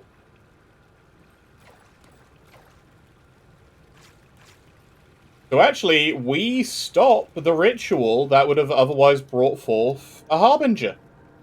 We're a hero, guys.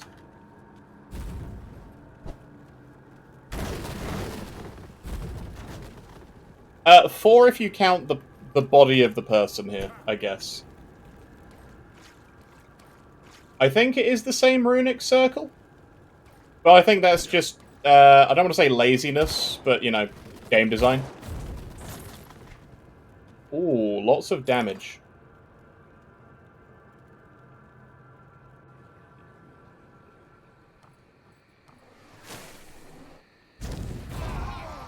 Anyway, I need to go back slightly because we need to kill...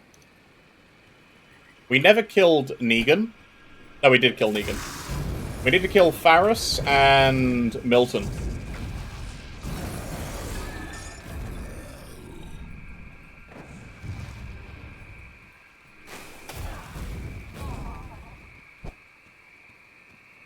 So Milton is holed up in this room. Casey, thank you very much for subscribing. Thank you very much.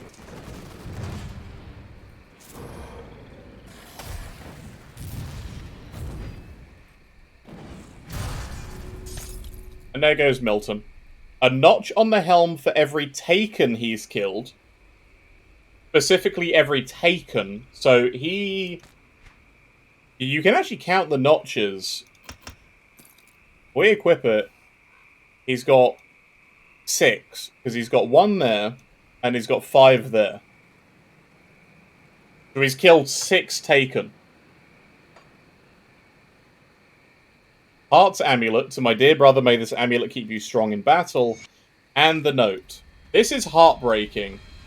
I'm sorry to say. This is actually a heartbreaking note. Hope you all are ready. Well, not just a human. It is so interesting. This is the most heartbreaking note, like, early, I think. I'm afraid I have to break a promise. I'm not about to give up yet, but things aren't looking good outside. I was lucky to survive that first night when I volunteered to distract the rotten walkers while Bourbon and his group, including my little sister Sybil, made their way through to Devil's Crossing.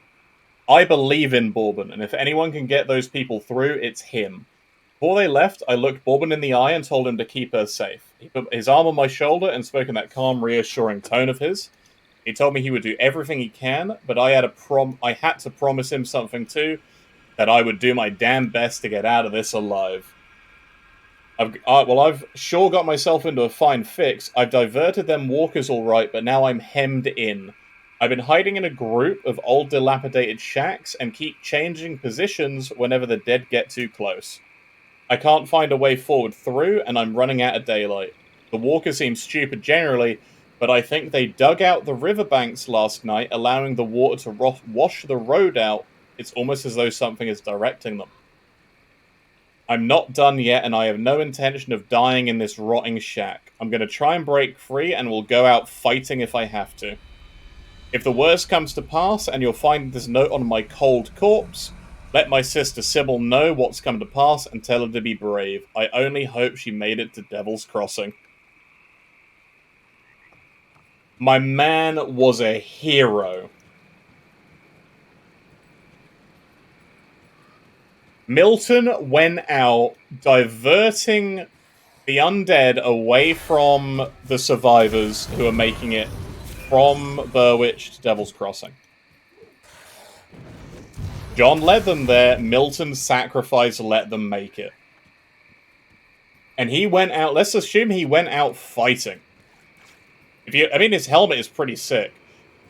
I reckon it was probably Gilius that took him out, to be fair, based on, like, the fact Gilius is also, like, an elemental imbued zombie. And another former soldier.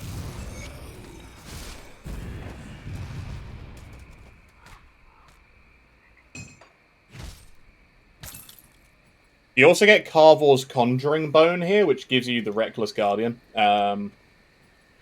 So you get a really nice hat and then a really nice summoning item. And this is why Milton has, like, the best hat in the game for, like, Warlords, right? Milton is a Giga Chad, Warlord is the Giga Chad build.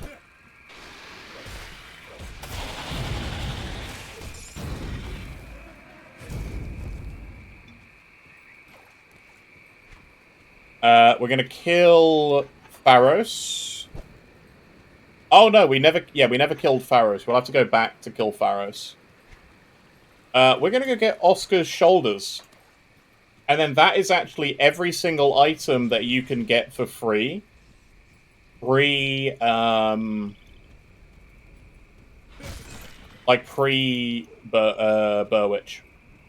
Other than, like, the Dreeg amulet. I also need to get rid of Panetti's, because it's just not useful to me. Panetti's takes too much investment to be a good skill.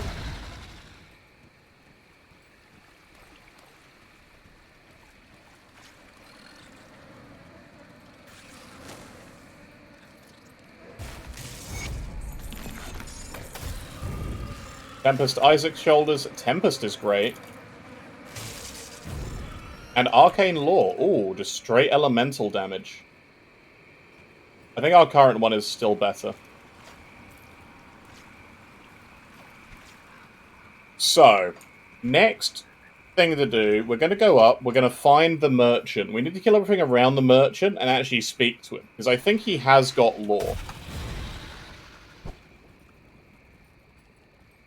Like, what he was doing out here.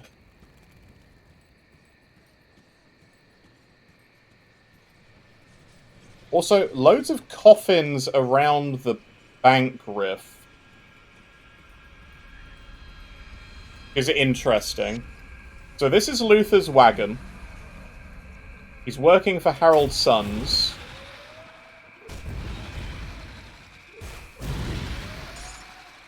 Because when you approach this, it says there's been a sign of a battle.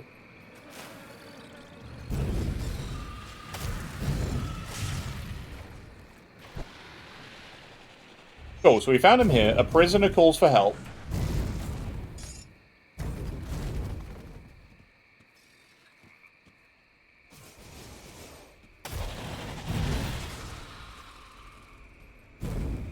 Another good Cairn-wide franchise? Yeah, I think it's just a lack of, Thank goodness someone came, those Slith. They attacked my caravan and killed all my guards. The only reason they left me alive was so they could have me fresh later. Don't kid yourself, look at this blood. I'm not going to be able to walk out of here. I appreciate the thought, but it might be better if you end this quick. Poor guy. You probably won't like this, but I can open a rift for you. The last thing I want is my legs to stay on this side while the rest of me goes back, but you're not giving me any alternatives. Send me off then. I'm pretty sure this is safe. But not much in the way of lore. His guards got attacked. Right? So the Slith overwhelmed his caravan. That's Luther's lore. The Slith won. Slith won, Luther none. Again, this is just an old Slith cavern. I don't think there's anything special about this, except you have Primordian, the Forgotten One, in here.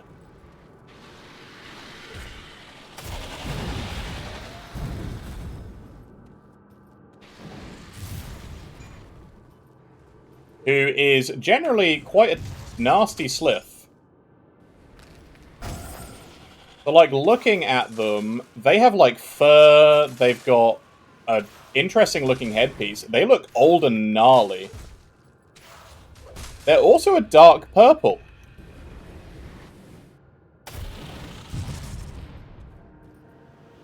But they actually have an outfit on, which the other one didn't. So Primordian is probably a much older Slith.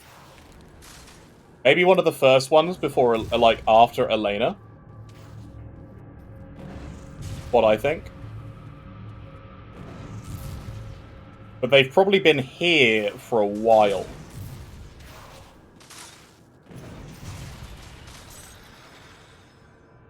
And then the putrid necklace is the skull is coated with putrid slime. Not much to say there. Although I am going to use it because of the 8% OA to elemental exchange.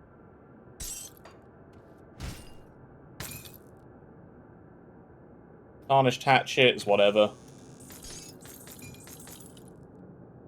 I'm tempted to go Warlock on this guy, just because I kind of want to use the necklace for, like, acid,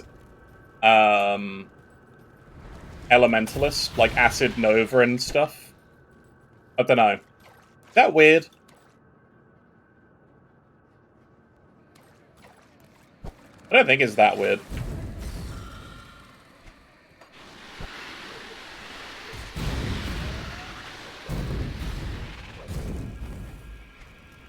I would need to double check. Does this do acid damage? It does do... It does not... It does acid damage. Perfect. Because that converts all Aether damage and part of Elemental. And I need to check, see if there's any other Elemental to acid available. But that's actually interesting. You can get 3 pieces of Slith jewelry in Act 1. Which I didn't count before. You can also just repair the bridge, if you want to get across it. I wonder how it collapsed, though.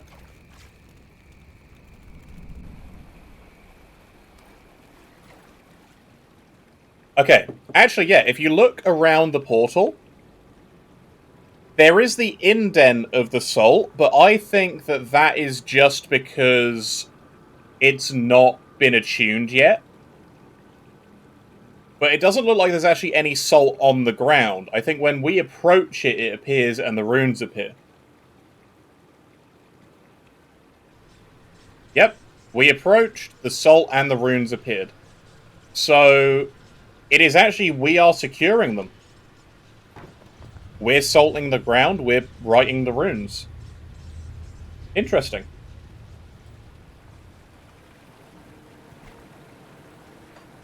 I'm actually going to quickly hop back to town and get rid of Panetti's, because Panetti sucks.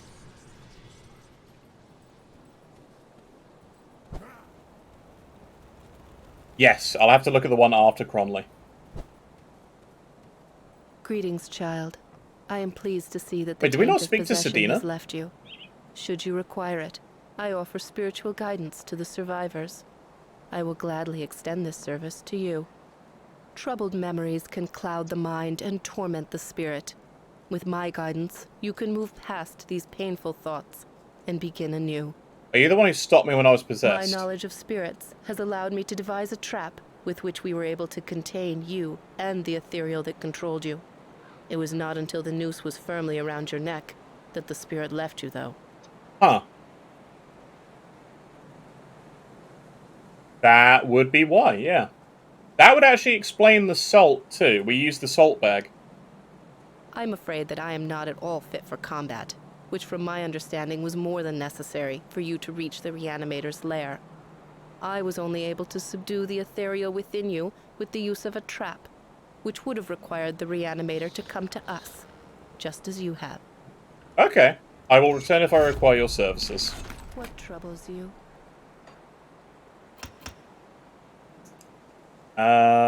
Yeah, we're just gonna go all in on Sky Shard, I think.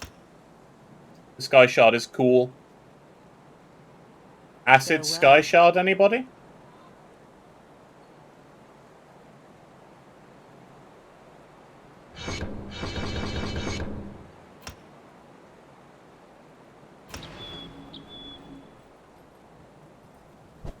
Is it green? Probably not. It's probably not green, let's be fair.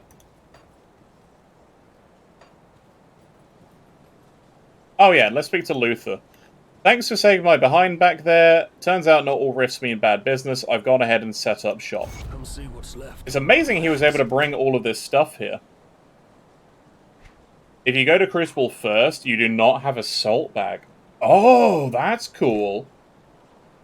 Interesting. I didn't know that. Okay, so the salt bag is probably the trap, then. Because we know... Actually, I have the salt bag. A bag for the salt seemingly to ward off evil spirits. And it does have less damage from ethereals. I mean... Put it to good use. yeah. That does work. Alright, let's return to Milton. Sorry, let's return the amulet and let's listen to what she has to say then. I see you carrying my brother's amulet, so it says I feared Milton was one of the dead. It's a lot to take in. Milton, I'm sorry, brother. At least I can live now my brother's free of all this misery. It was enchanted to help keep my brother strong. I think you could use it more than me. May it bring you luck. And then you get Sister's Amulet of Life-Giving, has health, health regen, constitution, and Elirez. Overall, not bad. Unless, you know, you find the new MIs. I'm going to go kill Pharos, then we're going to go through the Flooded Passage. Now, the Flooded Passage has no lore with the exception of the collapsed section. Which we can't go through yet. Because technically it's Act 2 lore that's been spread out. So let's focus this today on, like, Act 1 lore.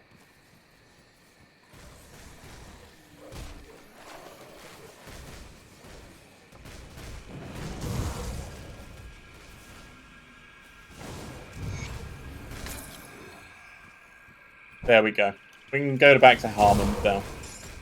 I want to check Pasquil. I don't think he's got lore behind him. But it is called the Putrid Den.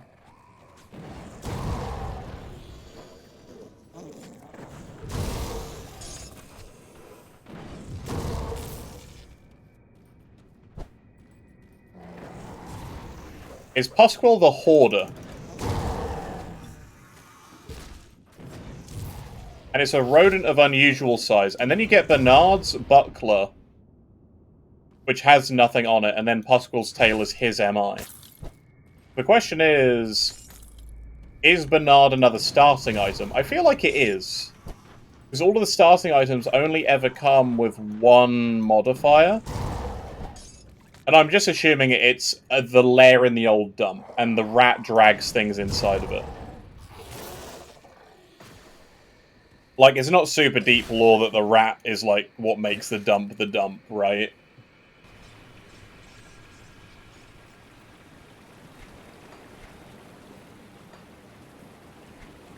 I reckon, like, Acid Sky Shard. The thing is, it'll also be Acid Aether Ray, because it converts that fully. So, Acid Ray, maybe? That'd be cool.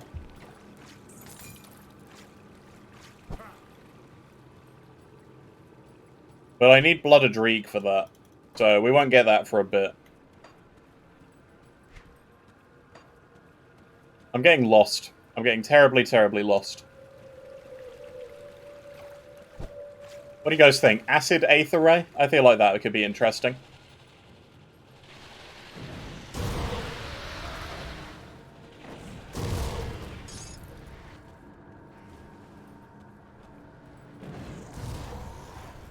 So, we fight our way through the flooded passage, because I think canonically we go through here.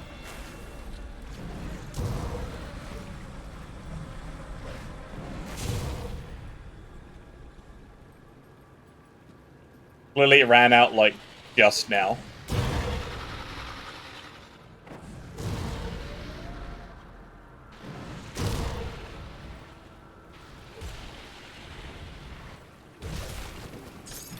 So they weren't kidding when they said, like, the passage is full of slith.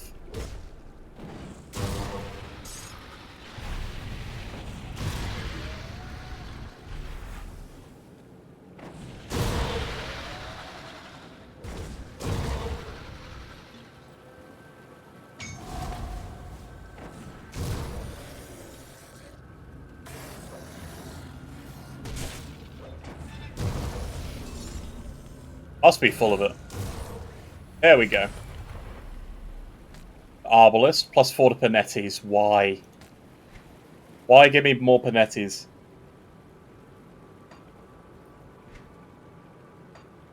Okay, I'm gonna... Yeah, we're just gonna do this. We're gonna go, like, more Frozen Core and everything. We're just gonna do, like, full Sky Shard. Screw it. I've not used Sky Shard before.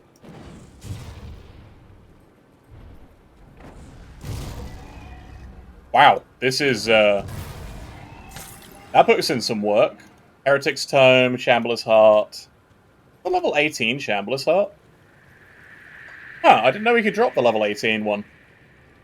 Then again, we're also level 14 before we even get to, like, the outskirts.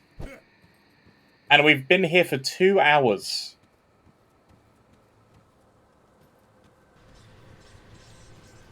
Yeah, so the circle appears after you approach it. And then this is the recon report. I hope one of us makes it through the nightmare to deliver the report. My team have braved the wilderness of the White Mire and made it to the outskirts of Burwich. The situation there is worse than we feared. We encountered no survivors. The ethereal takeover of the region is now complete. What we find baffling, however, is the heavy concentration of enemy activity within Burwich itself. In the previous encounters, the Ethereals seemed unfocused and spread out across the wilderness in no predictable pattern. But this seems deliberate, as if they were swayed to keep watch over something important. Without a larger force at our disposal, even breaching the city walls would incur heavy casualties and thin our struggling ranks. I understand that our situation is dire and we're desperate for new source of supplies and food. I cannot recommend a direct engagement with the enemy force at Burwich. It's a suicide mission. We need to be prepared for the eventuality that the enemy gathered at Burwich will mobilize on Devil's Crossing. Should it come to that, we must be prepared to flee again. Okay. Hey, Silver. It's going well, my man. We're doing a lore playthrough, which is really interesting. But these guys are all, like, no. I imagine these guys are nobles. Like, I miss real food. I think it's a meat. I'm making the trade deal of my life. This guy also has the weirdest mustache in the entire game.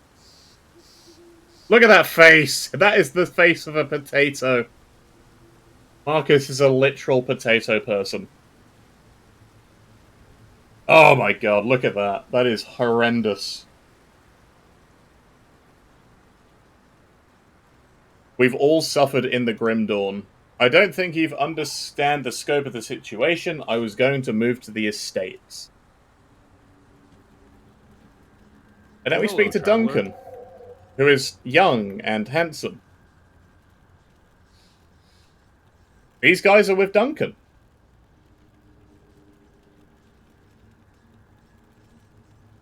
I was wondering if you could help us locate someone a bit tied up with the forge here. Someone disappeared. My master Angrim left our camp earlier today. He's intent on finding a group of survivors he considers worthy of our smithing talents. We don't see eye to eye on the matter of who we should be helping.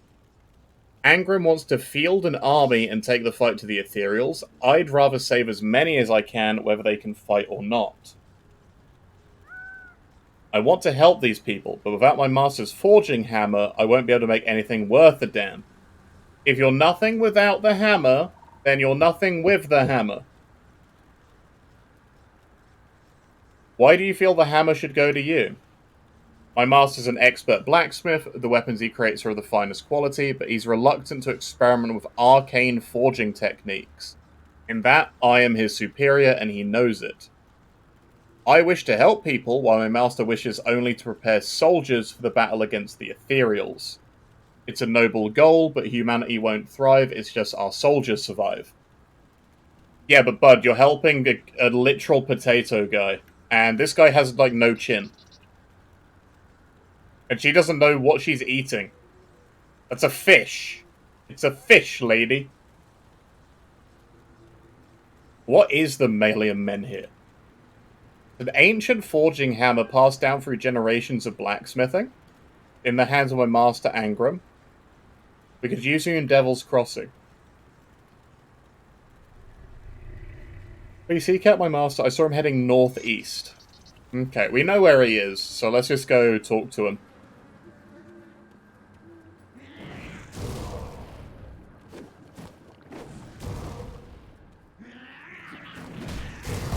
Start over or rip? Why would I need to start over, Drink Sling? You want me to start the Lorestream again? We've been here 2 hours.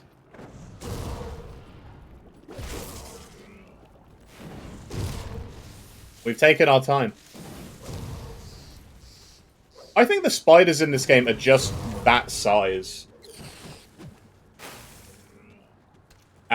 No. So we're not starting like a new character. Well, we did start a new character for this, but like all of the builds are still going. We're going to be doing like a short lore playthrough series. Move along now, stranger. And like piecing together the actual timeline and stuff like that. Yeah, it's a new run just for lore. I hope you're out here fighting the good fight. Same as you, I suppose, seeking my purpose in our fight to save Cairn. The Black Legion is out there and could use a blacksmith. The Black Legion. Death's bannermen. You've heard of the Imperium's elite. Or were you living under a rock before the Grim Dawn? Why are you looking for them? I heard a solid rumor that the Legion escaped the chaos that broke out in the capital. I intend to seek them out and aid them in the fight against the invaders. I'm here for the Malian menhir. What do you know about that? Duncan needs it to help the refugees. He's a talented boy. He weaves magical properties into his crafts, astounds me, but I prefer a honed blade and a solid shield to that nonsense. He's my finest apprentice, but he needs to learn some priorities. The people he's trying to help can't even help themselves. Our knowledge is a rare gift. We cannot squander it on those that refuse to fight. I have a group in Devil's Crossing. Devil's Crossing, you do seem like the capable sort. If the rest of your group is anything like you, humanity might just stand a chance. I will be your armorer. Together we'll strike back against the invaders. I mean, you don't really know me, dude. But he does have it right. We are the capable sort. On second thought, I think it's time the hammer was passed on. That sounds like a dick thing to say after he's like, I agree. It's true Duncan brings a fresh approach to the forge, the arcane weapons, and he goes about his work with unrivaled energy. He lacks the experience to make weapons for real soldiers and masters of the blade. I can't have the power of the Melian men here wasting away whilst we're at war. Yeah, we'll make sure it benefits humanity. You seem like the capable sort. Duncan will inherit the Melian man here. Let him do his charity work, but after that, yeah. So, the Melian Menhir is an ancient hammer passed down through generations. It bore witness to the birth of countless artifacts and will bear the creation of countless more. Okay. It doesn't really tell you much. It is just a dinky little hammer, though. It is actually an item you get. You also can just drop it. I don't know if you drop it, you can get another one. There's a question, but would that just brick the blacksmith quest?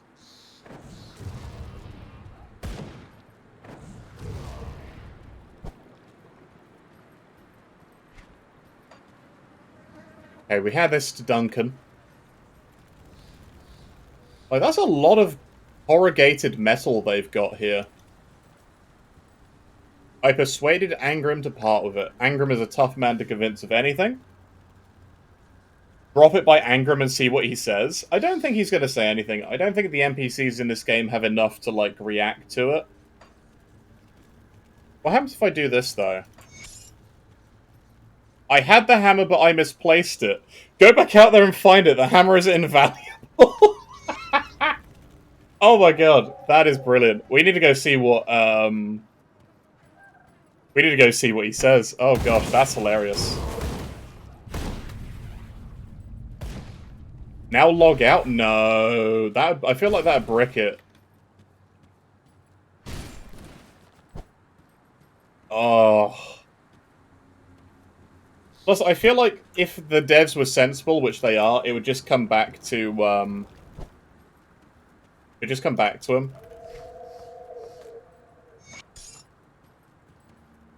I lost the menhir. He just gives you a new one. You're lucky I found it. Did you now?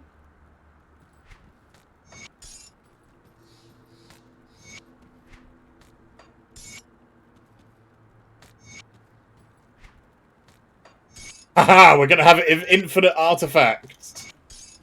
Hang on, if I hand this in, if I go hand this in, can I grab another one? Game broken. Zantai, crate, please fix. But that's what happens if you log out without it. He just give you another one. You're lucky I found it. Amazing. Lore-wise, he pulls them out of his ass. See you there. Cool. With real equipment, Duncan was utterly worthless without that hammer. I suppose things could be worse. Oh, they're so rude, aren't they? What are they cooking? Is that a fish with teeth? God, the wildlife in this world are just awful. Also, there is a dead body underneath that cart. That is, that ain't good. Is that why we can't cross the, like, deep rivers? Piranhas? Are the hammers here? They're still here. Can I pick one up? I can. And he's disappeared. You can still only have one. This is mine. It's my collector's edition. That is true, pike do have teeth. I think it's probably just because the fish looked angry. Signed and numbered.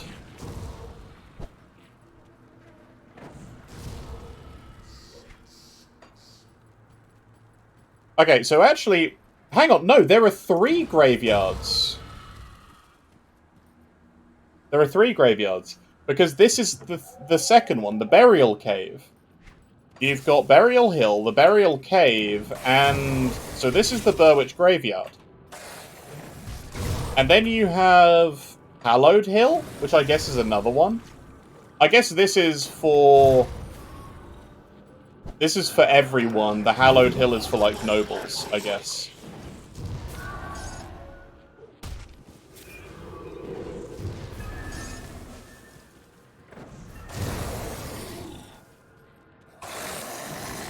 Yes, the Secret Island. We're gonna go there, too.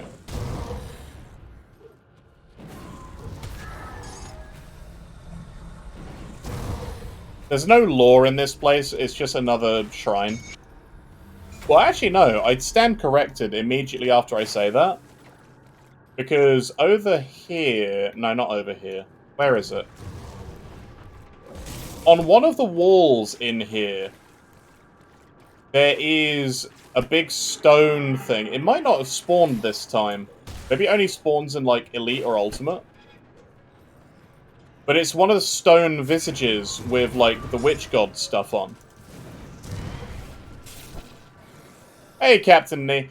Sort of a new playthrough. We're doing a lore run. Yeah, that's probably why they've got Krieg, and why they sent, like... They sent us, they sent Kaizog, they've got Krieg here. That's why there's so many reanimators. Plus, it's a swamp, and you know how many people have been buried in swamps, right? Yeah. And yeah, like multiple mausoleums. You got the burial caves underneath it. It's in... Hang on, do none of the gods up here say anything about, like, burials in caves? I don't think so. I think the only one is, like, men here.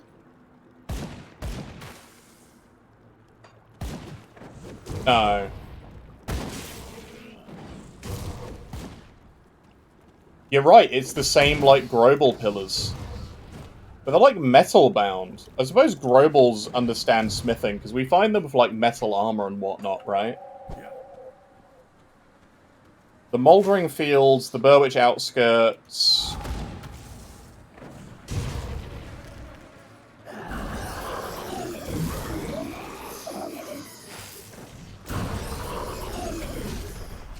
Then we find the real Slithbane. Oh, sorry, Slith Tongue. Ancient Diadems. Boots of Haste. I'll take those, thank you. Yeah, everybody is buried along this stretch, which is actually kind of interesting, honestly. Maybe that's why you've got, like, so many ferry services. Oh, prepare for another sad lore note, everybody. I'm gonna read Alistair's diary.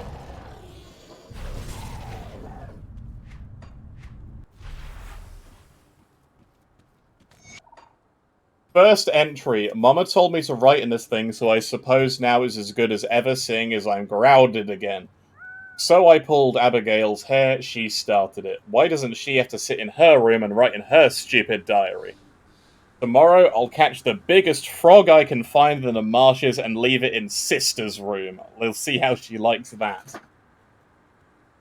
Second entry. So Mama's been reading my diary, and now I'm grounded again. The frog got out before Sister even saw it. Why isn't Popper home yet? He was supposed to be taking me out to Burwitch today, but he's still not back from business. Alice's diary, third entry. Mama's saying I'm not allowed to play outside anymore. Erkin said there's monsters roaming the marshes, but Mama said there's no such thing, and she whooped me with the ladle for talking rumours again. I wish Papa would come home already. I want to go to Burwitch. Fourth entry. I'm scared. I'm really scared. Mama locked me and my sister in my room while she checked out some noise behind the house. It's been forever, and now I hear noises inside the house too. Papa, please come home and make the noises go away. I don't care about Burwitch anymore. Just please come home, Papa. That's dark shit. That is dark. And we also find no bodies around or inside. So... Big Sag. That's the sad lore note from out here.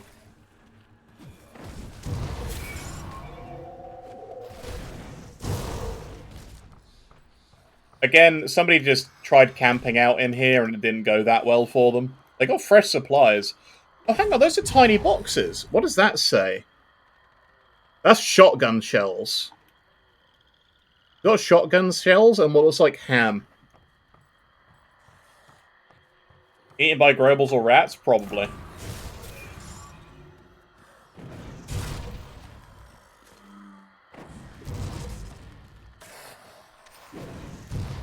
What about a giant Grobel rat?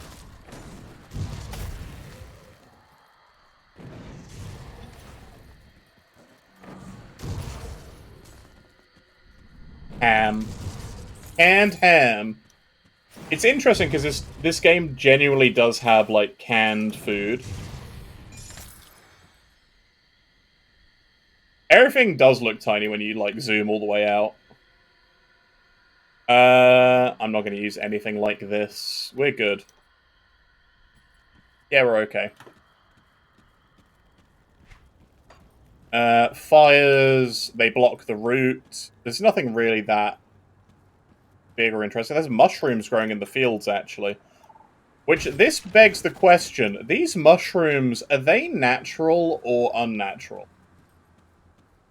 The storyteller build? So, lore-wise, Silver, we're possessed by an ethereal, right? When we come through the portal inside Devil's Crossing. So I imagine we were a Arcanist of some type, because it seems like the only ones who get possessed while they're alive are Arcanists, or important people. And considering nobody recognizes us, I'm going to go with we're just like an Arcanist of some type. Well, I'll be a living person. I've been stranded out here since Burwitch fell. Fortified myself on this little patch of island, cooking whatever critters get too close while waiting for the inevitable end. He has a boat, though. Although it is, like, full of mud, so I guess he's... I think, yeah, we're probably an Arcanist apprentice and got possessed. Burwitch fell months ago. I can cook for one. I used to work in the capital. I had the honor of preparing meals for a couple noble houses and many foreign dignitaries. This is the biggest lie in the game. I'm not a fighter. Scraps or rat bones aren't exactly fine dialing. Most of all, I keep quiet and observe. What about you? Where do you hail from? Olgrim is modest. I'm not a fighter. Yeah, you're not a fighter. You're an assassin. We could use a cook. The prison Neil sounds like heaven compared to my current dwelling. I bet I could do my share as well. Men fight better on full stomachs. How will we get all my equipment to Devil's Crossing? What equipment? Your sticks with the fish on it? Is that it? I can open rift gates to safety. A portal? I've only seen one of those before. It wasn't spitting out good guys. I really hope you're not trying to pull one on me. Here goes nothing. He does also just trust us, even though it's like... And again, he is like an immortal, right? If we pull one on him, then he's just gonna come kick our ass. It makes sense that he does it too, I guess. It's hard to say. Also, sewers. So, their palisade is a wooden wall. Alright, that's good. He would shove that label sideways. You saw what he did to Log Harren.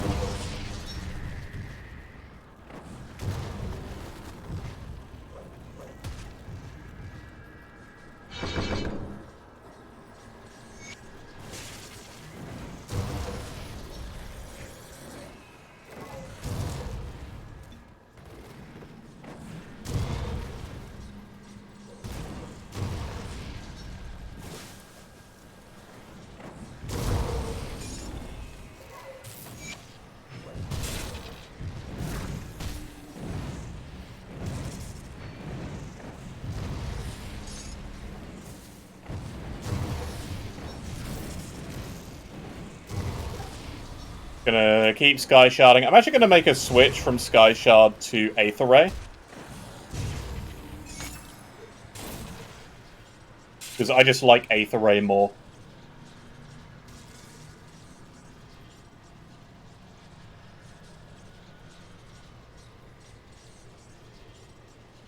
Yeah.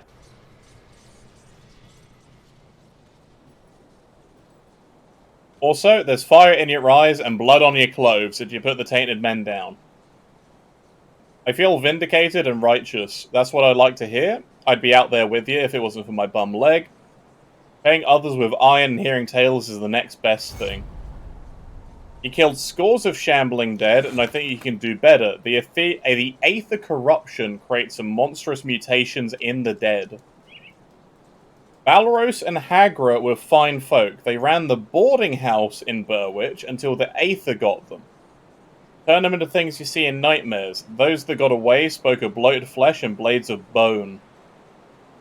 I can't imagine it. They chase the survivors as far as the mouldering fields to the south of Burwich. Go out there and hunt some down, then tell me of the slaughter. I've already dealt with them. What was the battle like? Gruesome and bloody, just the way I like it? I hope they suffered. Nobody deserves to be torn apart by monsters like that. Iron and scrap.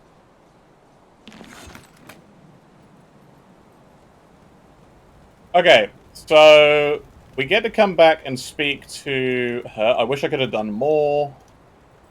Where did you find this guy? He'd make a soup out of a stone, and it would probably still taste fine. Rock soup is better than what you've been serving. See, he came with equipment, and this is, like, way nicer. Where did all the flour come from? Well, if it isn't my saviour, I cannot thank you enough. I finally get to cook for other people again. Here, have some soup.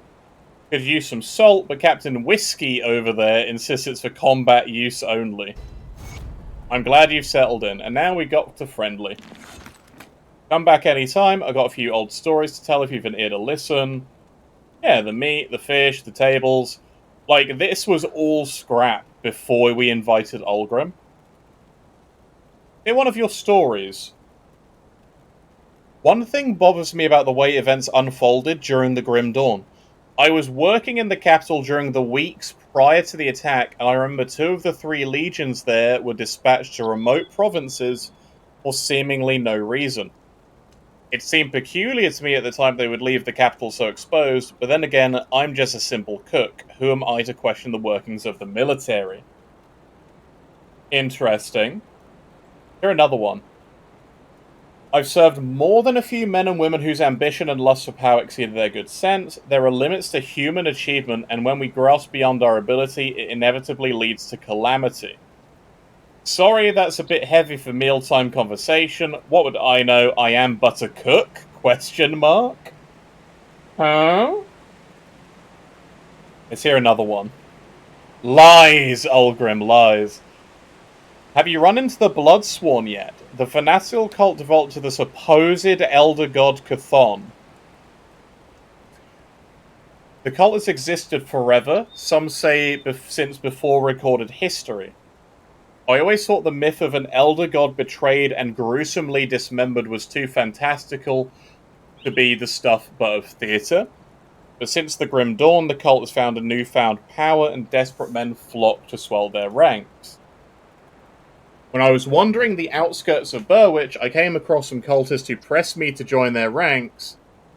At first they wouldn't take no for an answer, but I gave them some hearty stew, and they troubled me no longer. Never underestimate the power of good cooking. Is that the meat? Surely, yeah.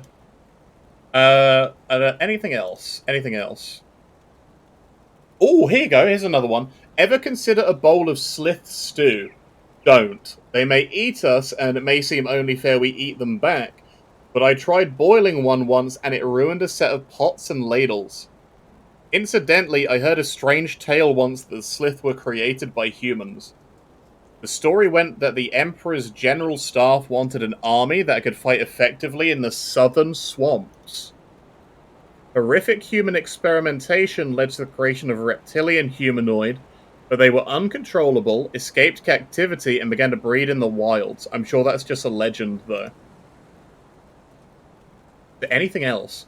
Oh, there is more. I served a follower of Dreeg once. Now, normally I don't judge a man based on his belief, but those people believe in some twisted stuff. The all-seeing eye, the hidden realm the witch gods supposedly reside in, how Dreeg is the watcher that guards the way. I wonder they're so uptight if they think someone is staring at them all the time. It's funny though, apparently someone was watching him after all. Not long after we parted ways, an Inquisitor took him in for questioning, and he was never seen again. Don't discount the effectiveness of piercing weapons. They may not have the raw damage-dealing power of a heavy mace or axe, but their ability to penetrate armor can be very effective against more heavily armored foes. At least that's what I've heard, and, you know, my profession has made me very familiar with blades. Being a cook, I mean.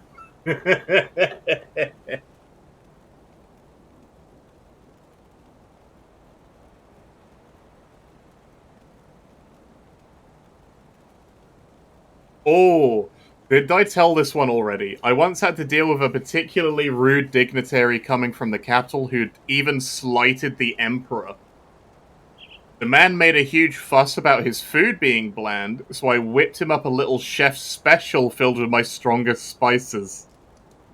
Let's just say he ran out of there spilling from both ends. Oddly enough, I heard he died the next day. I hope it didn't have anything to do with the spices I used. Olgrim, is there something you're not telling us?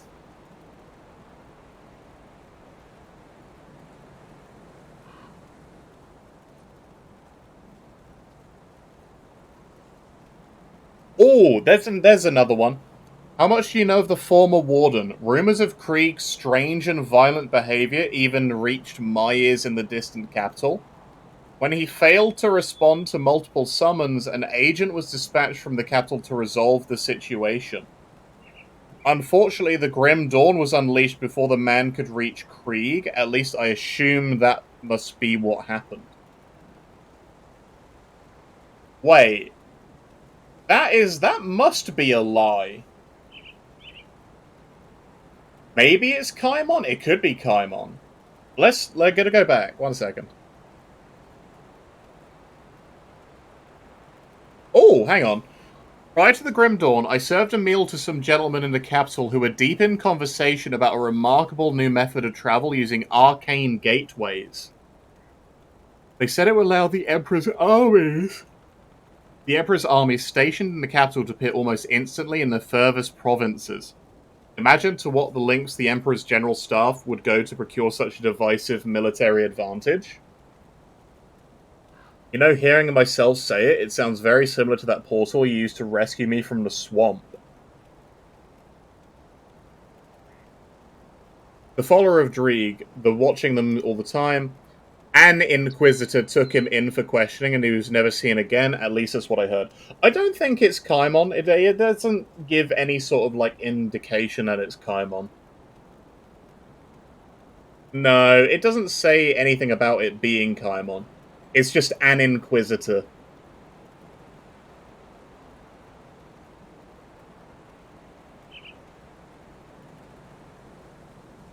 Oh, there we go. There's another new one.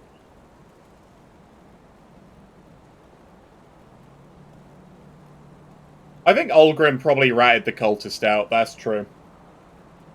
When I was young, I had the misfortune to witness a banquet that was thrown for 5 pathfinders of the biggest rover bands at the time. It was supposed to be a peace offering, but none of them left alive. The government thought the rovers would disband once their leaders were dead, but they just chose new ones and moved on.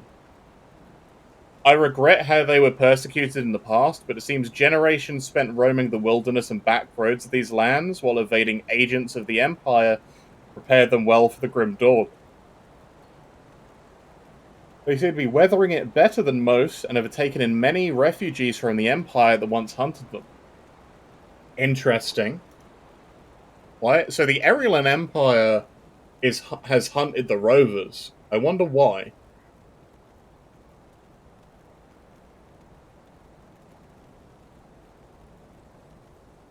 I don't think he's got any more, but I could be wrong.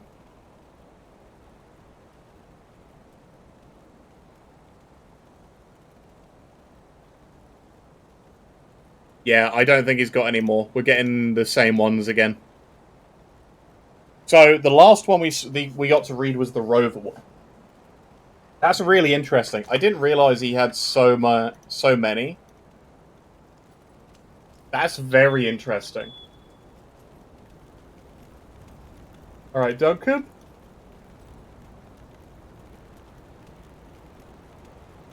That could be why. Maybe they were scared they'd turn into undead. I do the best I can with what I've got. So there's a potentially good reason. Hey, don't get killed out there. Okay. So we return to John Bourbon. Have you found a rift gate in Burwich? What's the situation out there? Warring with ethereal corruption, but the rift gate is Good work. secure. While you were gone, I dug through some of the files in this office, and I think we have our target. As you are acutely aware, ethereals can possess humans and bend them to their will. I always had my suspicions, but now I have little doubt. The former warden of this prison is possessed. Well before the Grim Dawn, in fact. Well before, There have been okay. countless holes in the prison records, prisoners just disappearing, never to be seen again. The warden's personal logs paint a more complete picture. He's been transferring prisoners into a secret facility underneath his mansion in Burwich Village for years. Years. What for, I don't know, but I'm sure it wasn't for rehabilitation. There are also several mentions of ethereals and rift gates. I need you to find this man, or whatever he has become. So, Warden Krieg has been possessed for years. Multiple years. The Dawn has taken a long time to set up, I think. That's very interesting. Warden Krieg owned a mansion in the northern district of Burwich Village. The logs indicate that his facilities can be reached via the cellar. I'm afraid I don't have more to go on, but if we want to strike back at the ethereal power structure in the region, the Warden is our prime target. Yeah, we'll definitely get some more timeline from Valbury. That's interesting. So the Warden was possessed years before the Grim Dawn. Not months. Which makes sense because of how long it took to set everything underneath his place up. Oh yeah, I'm going to make a switch over to Aether Ray.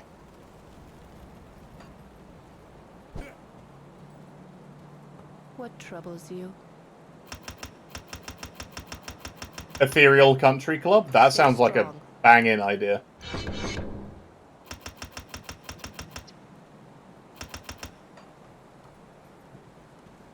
Cool, and then you speak to us again. You look mean, I am the meanest.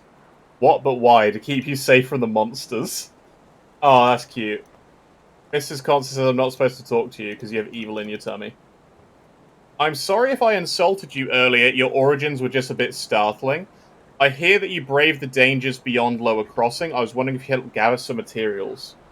I take it these are your children. Sad story time, everybody. No, my children are dead. I left them alone at home while I went off to visit our neighbor.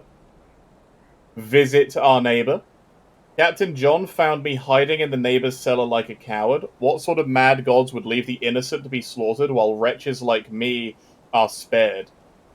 Captain John brought me here, gave me these children, Jane and Alex, to look after. Caring for them is the only thing that keeps me going. Poor Constance. What do you need? I was a seamstress. Mm-hmm. Nothing special, made just enough to get by. I now see an opportunity to use my trade to make a difference around here. I'd like to sew some new canopies and maybe some new clothes if there's enough fabric left. Alex and Jane deserve better than this. If you could please gather any fabric you find, the people here would be grateful. The waterfront in Burwich would be a good place to start looking. No, so a seamstress.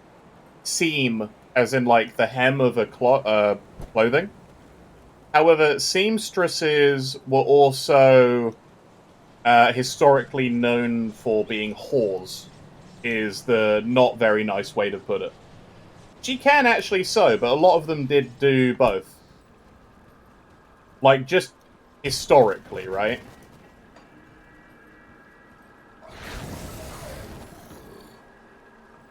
The Dusty Lectern, Cultist Orders.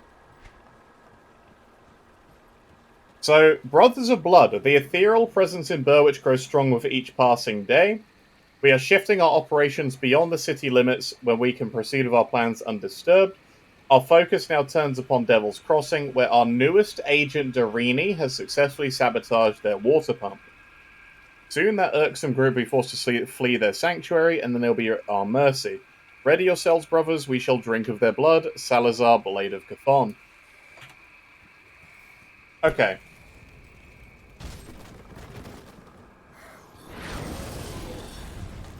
So Darini... We know that Darini poisoned the watering hole. That's why we can confront him.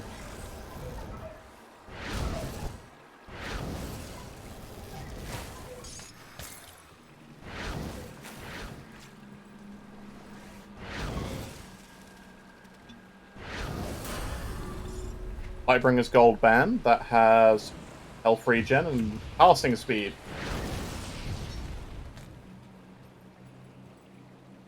Sherman's Arcana. There's no arcane supplies in here, there's charms. Interesting. I wonder what type of game this would be if you had actually, like, to scavenge for stuff. I feel like it, with how the world is, at least in the beginning section here, this feels far more, like, Apocalypse-esque, right? So these guys also had a dumping ground, so this Empire has an awful non-recycling policy.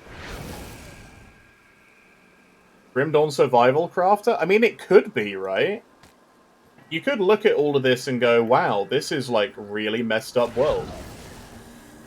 How do you survive such an apocalypse?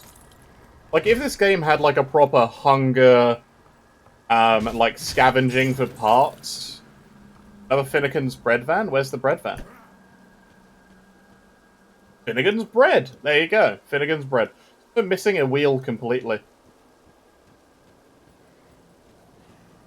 So this is where we get cloth.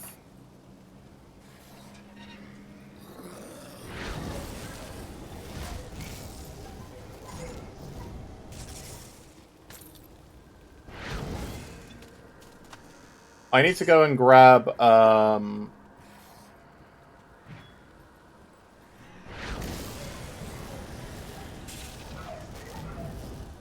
yeah, like, okay, so let's face it. Act 1 is the first thing that got developed, right? And they took their time with Act 1. Like, Act 1 feels quite long. It feels very good. But it does lead you feeling like you are a raggedy... You're part of a ragtag group, right? Of survivors who have survived the Grim Dawn. That's how it feels, right? And that's how the world, like, feels as well. It seems like the Grim Dawn happened ages ago and also recently at the same time. Because everything is in such a bad state. We're going to read this in a second too, by the way. I just want to get rid of these.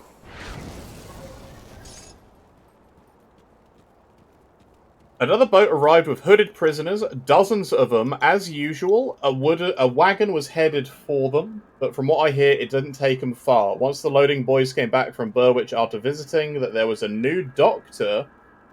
He said the wagon stopped outside the warden's mansion. The lad asked about the prisoners, and one of the handlers said rehabilitation. There's been over a dozen of these prisoner transports in as many weeks. I just don't see how they can fit them all in that mansion. I don't care how big that place may be. Krieg won't be keeping a prisons worth of no-good thieves under his roof. Something peculiar is going on, and it don't settle right in my stomach. Might have to send word up the lake to Malmouth. Lake? Oh, hang on. Got one of them Inquisitors down here to look into this curiosity. Can't say I want one of them Inquisitors poking around here much, even though they make a man uneasy. Is he the reason Creed came down? This is a lake. It is a lake. Land.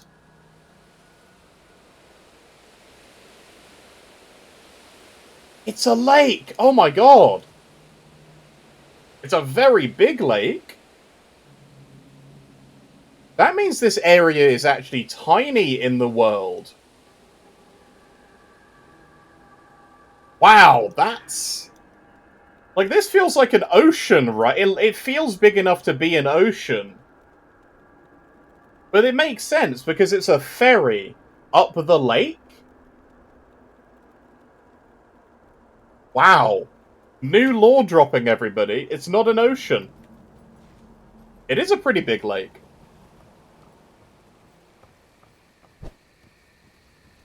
But then again, we also know that the world of Cairn is flat. I mean, look at this. It's all flat, right?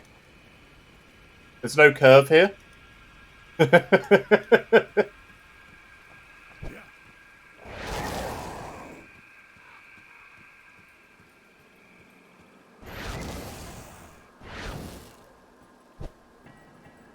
Oh dear.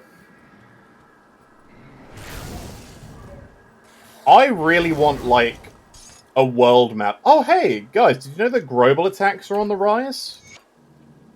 The Office of the Magistrate of Burwich has received increasing reports of Grobel activity in the area. Citizens are advised to secure their homes, as Grobels are known to steal loose scrap and valuables. While encounters with individual Grobels rarely lead to injury, it's highly advisable that citizens avoid larger gatherings of the foul beastkin.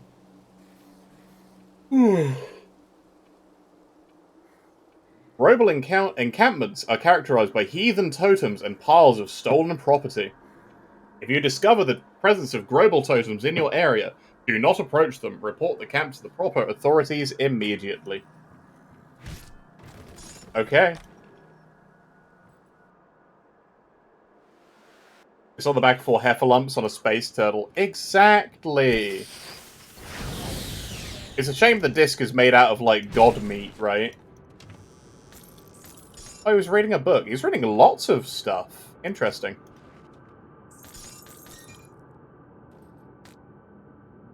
Heathen?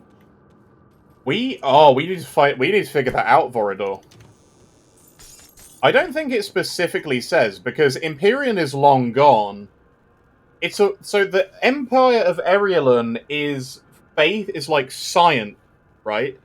Arcanists, science, Inquisitors, the Luminari and whatnot. And they say, like, the heretical faiths are Dreeg and everything. Also, hey look, Solisle. I'm pretty sure this is Solisle or Bismiel, because you've got the spider eyes, you've got, like, the spider legs. Is this Bismiel or is this Dreeg? Because whoever lived in this house, they're a cultist.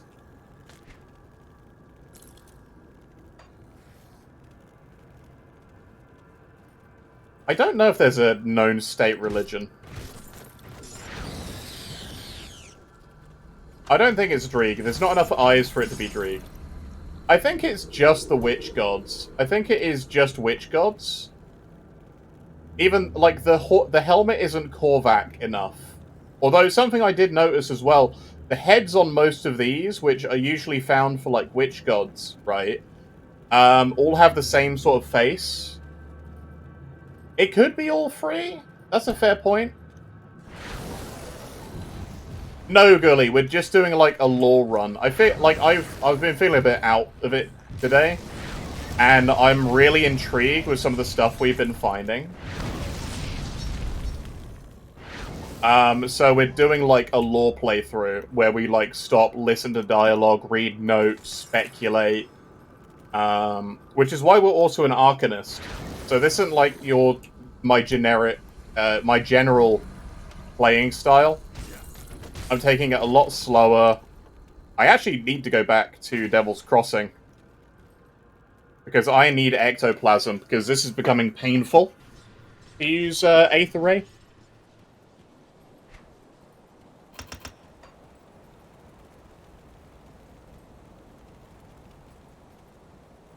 Safe storage, no question.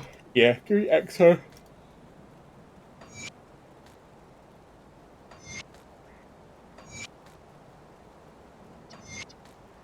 It's also softcore, so I apologize for that, but it's, if we need to, like, look closely at an enemy, I want to do that without needing to worry about dying.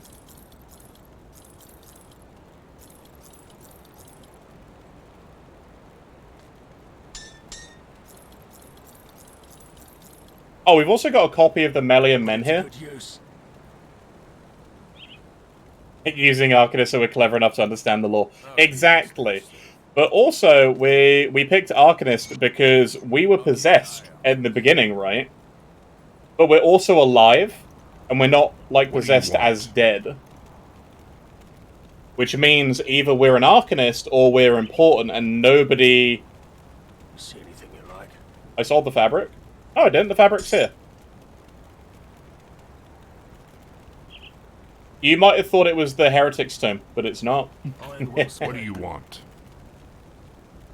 You're looking to start problems, best be on your way.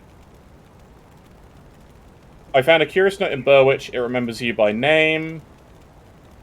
I wouldn't believe anything it says. It's slander. Explain yourself. I know this doesn't look good for me, but hold that weapon of yours in check a second, eh? Yes, I sabotaged the water pump, but I had my reasons.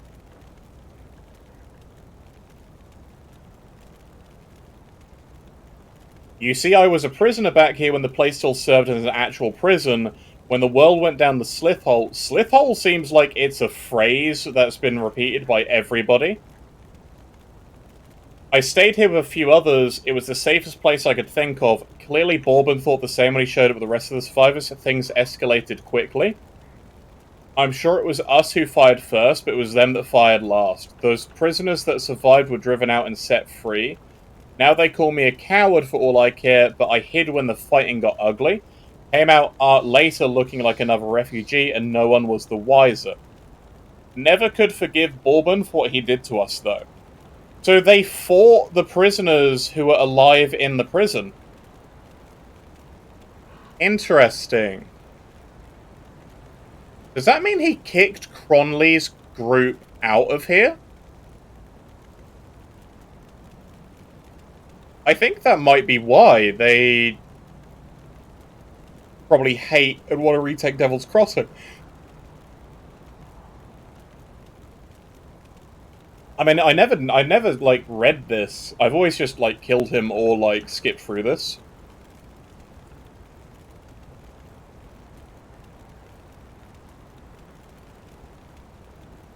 I'm getting to that. The Cult of Chthon. Not a bunch of people you want to cross, obsessed with the blood of the fallen god, or maybe it's just blood in general. They made me an offer, I sabotaged the water pump, I get safe haven at their hideout, get back at Bourbon, find a new home, 2 birds with 1 stone. Wasn't until I attended one of their underground meetings that I realized I was mixing with the wrong crowd, and believe me, I've been affiliated with some twisted individuals before. Ran out of there before they were done with the first initiate. You don't want to know what that entails.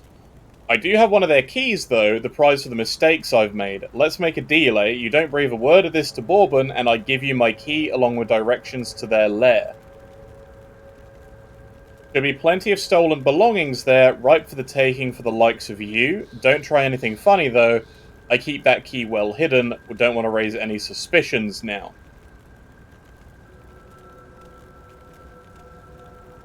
So based on that, he's like, I don't like Bourbon, and that's why I wanted to poison the well so everybody dies of thirst. I don't think that's a good enough reason to let him live, even though he's going to give us a key, right?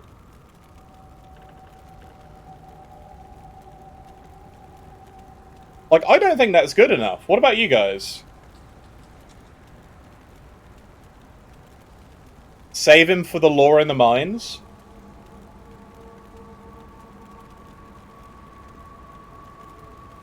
That is true, he does give us more lore later in Cronley's. Alright, we're going to save him for the lore in Cronley's. Actually, yeah, that means Dorini's been part of 3 separate... This is one of, like, the 3 separate, What do you want? Like, he's been part of 3 separate groups. You've got Cronley's gang, you've got 4 groups. Devil's Crossing, Cronley's gang, Chthon? Any luck tracking down the warden? Do not underestimate the warden. He was a cruel man. Being possessed likely did little to improve his disposition.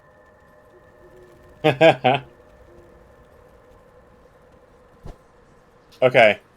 Let's hand in the fabric and listen to the fabric lady.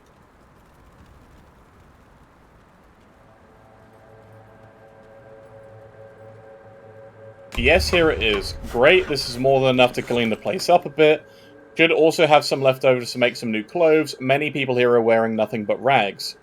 Please take this jacket. I've been working on these for Briggs and the other guards, but I think you've earned the first one. Aw, she's quite nice. Oh, she gives them little beds. Oh, and little pillows. And she still has spare fabric there. Mrs. Constant making new clothes for everybody. Mrs. Constant says it's okay to talk to you now. Hi. Oh, that's adorable. Then you get beds. She made 6 beds. 7 beds. That must have been a lot of fabric, actually. So actually, yeah, I take it back. Not that I wouldn't want to clean this place up a bit more, right? Yeah, that's true, Vorador. That's true. Like, I would want to clean the place up a little bit more, but getting Ulgrim and that is good, right? Like, it feels like the prison actually does become much nicer to live in by doing all these quests. So, we went back, we handed that in. That's nice. Okay, so behind here there's a well. Not much of a well as it goes straight into dirt. Maybe it was a well they were going to dig. So this is one of the noble houses. Wine. No clocks. Kitchen. That's a pretty bad well. They got mirrors. Double beds. Armoires. It's all very breakable. It's a shame everything here is, like, extremely breakable.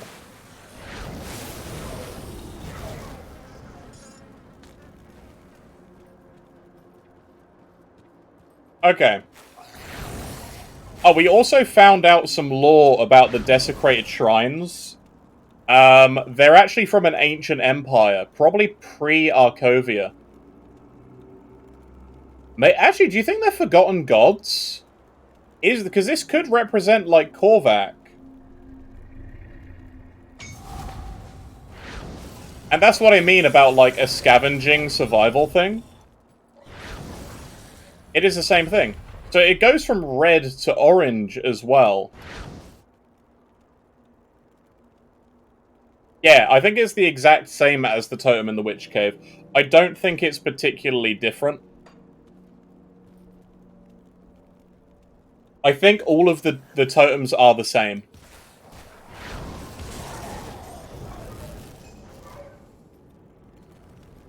I think we can safely assume that most of these monsters are natural to the world, because they seem to be referred to repeatedly. But they've definitely been twisted a bit by the Grim Dawn, by the ethereal energies, and whatnot as well. What do you actually have to say? I don't think I've ever listened to you either. I've just sent you back. There's a lot of books in this cellar. I can't believe somebody found me out here. I came down in the cellar looking for supplies, but got cut off from the surface by the dead. I don't know what to do. Kasparov sent me. I can open a rift gate and get you to safety. You can do that? I can't say that raises my confidence in you, but then again, I don't like the alternatives. Portal away, shove into a rift gate. There's some sturdy bookshelves. Cool. Is there anything else down here? Not like a library in this cellar? I suppose this is a noble estate, right?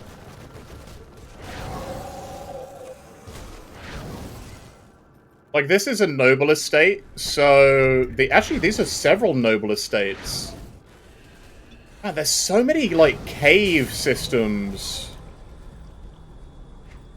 in this world. And there's a wall here that's been given away by an untouched meal. And a nice amulet of supremacy. A nice little bookshelf made of stone. Interesting. Real cool, actually. A rickety ladder. Alright, let's go into Krieg's mansion.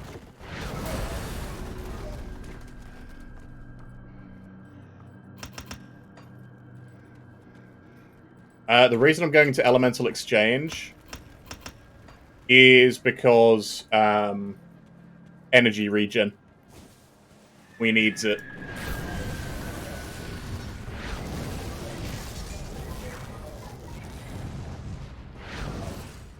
Like, it's not that bad right now, but it's gonna get better.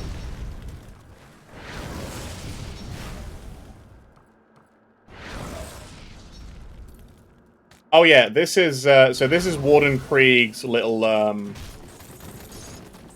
Alright, so lore time. This is Krieg's mansion. We're gonna do a little house tour, everybody. Welcome home, mind the dead bodies.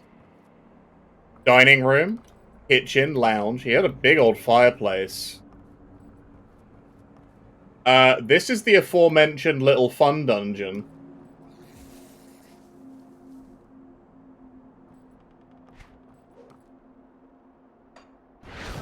And then this is the journal.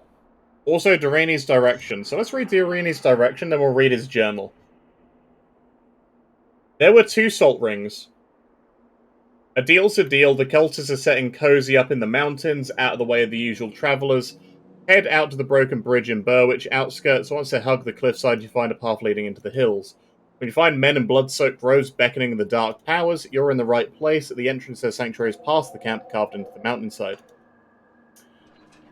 Krieg's journal. And did you say bookshelves on the mantelpiece? Where's books on the mantelpiece? Oh, there. I mean, it's a pretty big mantelpiece, right? Enough for 2 stacks of books. Yes, welcome to the messed up ones. Ahem. I've taken possession of my assigned vessel, the local prison warden. I appeared to him in his bedchamber and proposed the joining. Ho. I had anticipated fear and skepticism, but these humans are apparently all too ready to enter into any pact they believe will profit them. Krieg is not a particularly strong-willed human, but he is persistent and constantly scratches at my consciousness. I have him under control, though. Krieg's position as an incarcerator of other humans will greatly facilitate our effort. His expansive dwelling has a massive cellar that I believe we can use to fashion an underground transit to conceal our activities and transport of bodies. There is much work ahead to prepare for the glorious dawn, but I rather enjoy this physical body. It has many advantages. Many advantages, you say? Oh, there's also a ball and chain on the floor. Good lord.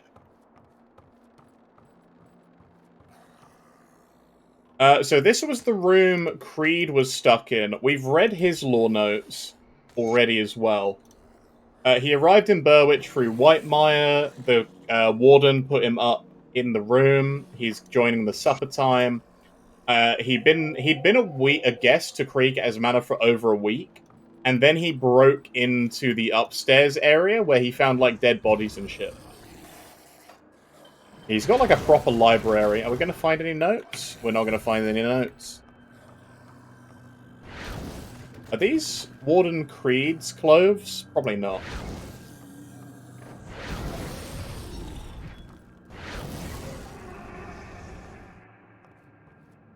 They're under the walls. They're under the floorboards. So there is one dead body in the bath. He's got chains on the wall. One guy is hanging with meat hooks. That's grim. That's very grim. Okay, so this section, you wouldn't be able to necessarily see this section from down there, right? Not unless you, like, intrude on the grounds.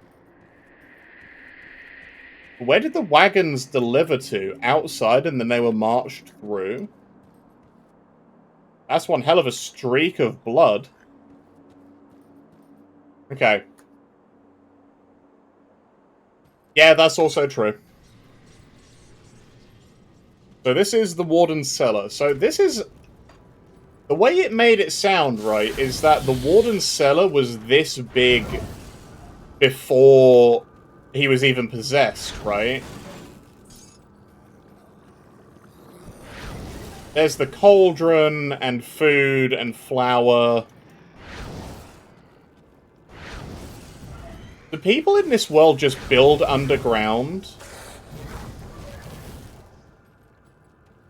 Spiders and beasts moved in after the Grim Dawn, I'm assuming. Because obviously you got the crumbling wall, and then you get, like, the spider nests.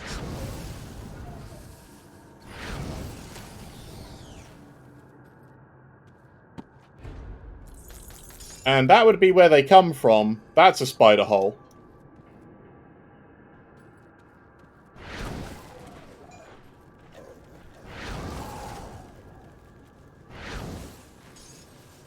Is there any more elemental to acid options, by the way? I'm just trying to, like, think of, like, the best way to do this lore-wise.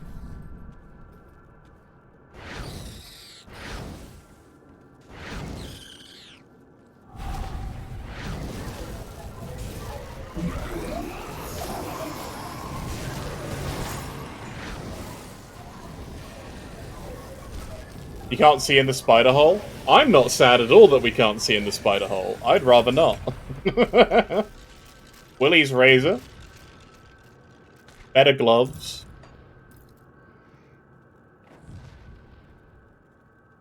Player's stuff, coats of attack, not really much else used to us.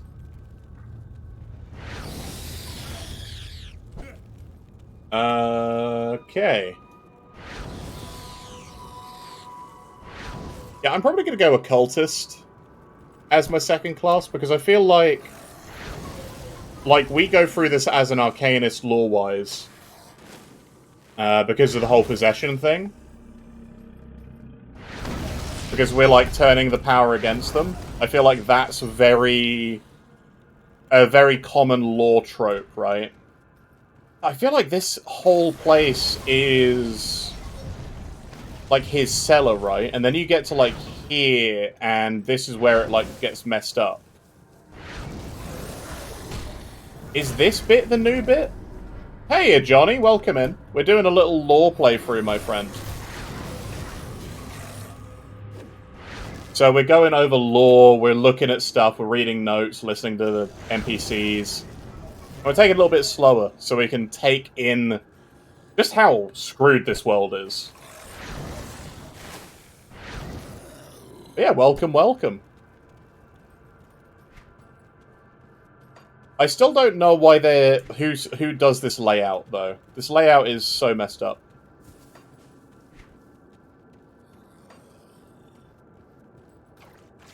What is this stuff? Just straight acid?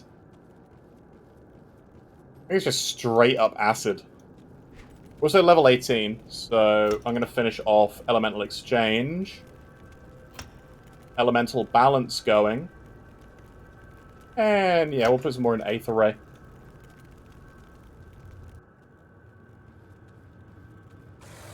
Oh, actually, yeah, here you go. Can you see that, though, KP? There's nothing around that portal. There's nothing around it. It's just a dark circle. And then when we approach, it attunes to us. Also, wow, that is a lot of coffins. They've all got the Illuminati symbol on them.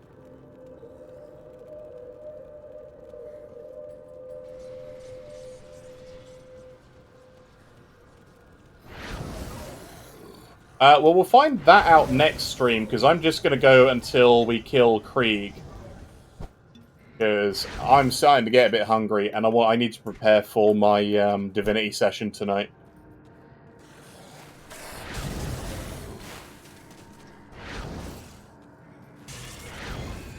Yep, so we surround it with salt. We surround it with the runes, we attune it to us, we are securing the portals as we go. And we said to do that by the NPCs as well. So the salt... That's true, they could have been in the way of securing it. Or at least preventing the things from pouring out, right?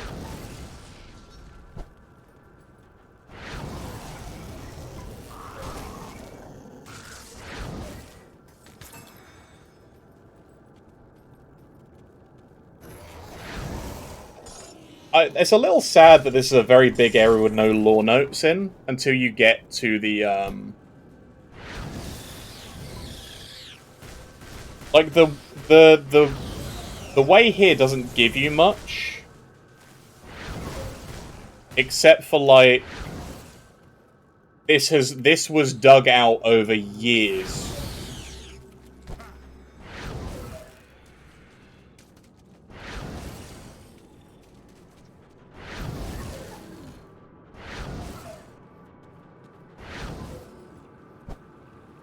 Like, it is stated outright that it was dug out over the course of years. So that note from Krieg's journal is difficult to say when that happened. It was definitely way before. No, he didn't say how many years. He just said years. So, Krieg's journal. Yeah, it's just like, I believe we can use it to fashion underground transit. In one of the notes, it did... I think it was John that said in the years before the Grim Dawn, people went missing.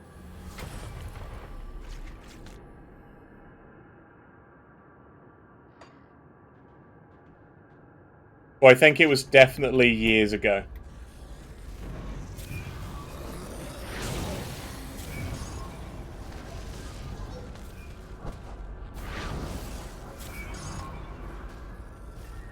But sadly, there's nobody other than Sybil has said, like, anything regarding the timeline since the Grim Dawn. Oh yeah, Johnny, we found out it's been weeks since the survivors in Devil's Crossing left Burwich.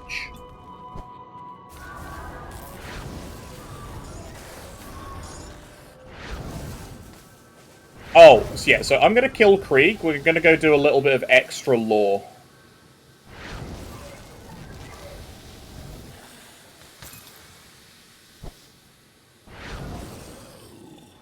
And the extra lore is Hallowed Hill.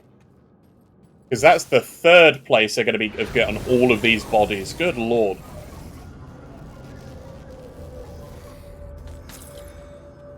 That is so many. I also haven't spent any devotion points yet, so I probably should. But I'm going to go into Acid. Because this is going to be an Acid Aether Ray build. I've been considering anyway. And I figure we can make that work lore-wise if we squint and tilt our head slightly. Because we start being favored by the witch gods. I'm pretty sure you can, Silver. Because of the Putrid Amulet.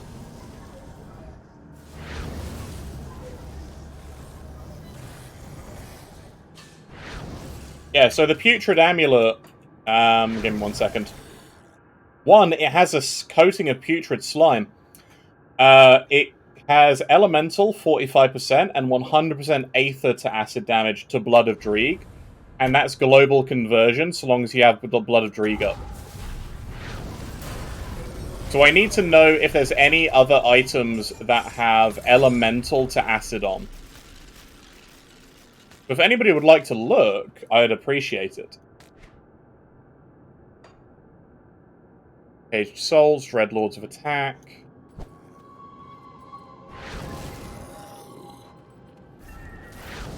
So, do you think he was just dumping a load of the bodies out here, and then the crystals were planted?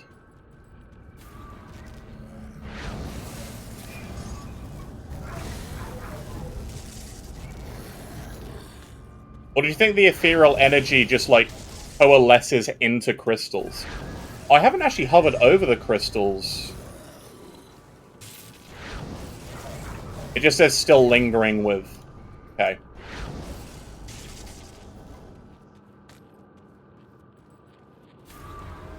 Wow, there must be hundreds of these coffins. Like, definitely hundreds of these coffins.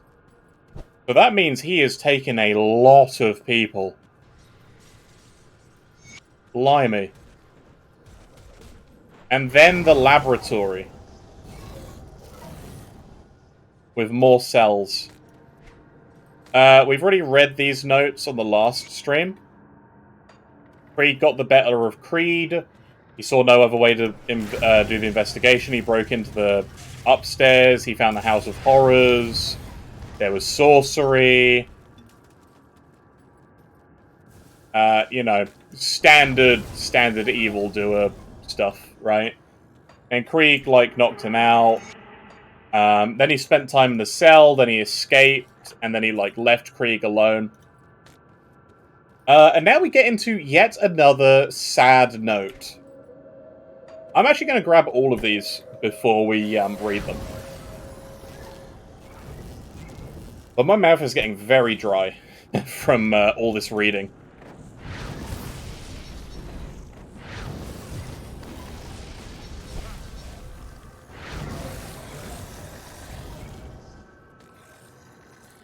Second entry, and there's only 3, so...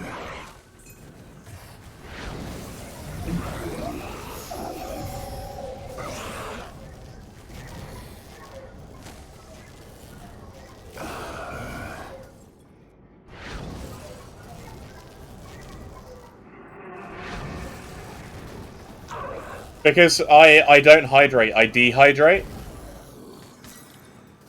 Ooh, Origin of the Slith, page 1.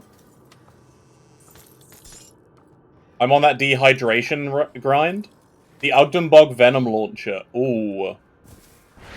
Is that it? Is that the only thing?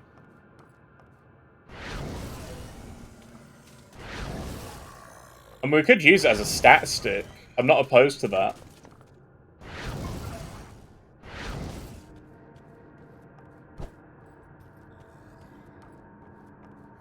It's interesting, though.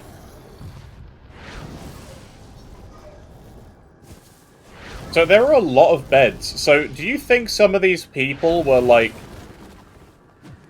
This is definitely a dining room. He definitely had loads of people working down here. Good point. Like, that's a huge kitchen. That's a huge kitchen.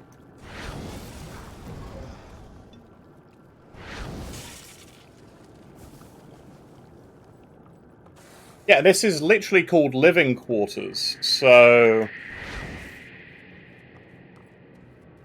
It must be just full... They must have had loads of people living down here. Because the labs are huge. How many... And if it took years, that means the Ethereals did a lot of experimentation in the years running up. Because they did possess doctors and things as well, right? Because one of the notes is that they possessed the physician in Malmouth.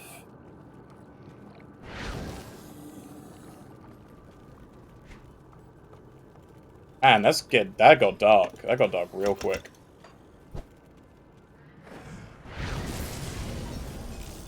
Yeah, because they got people strapped up for surgery. I don't want to know what's in the tubes now.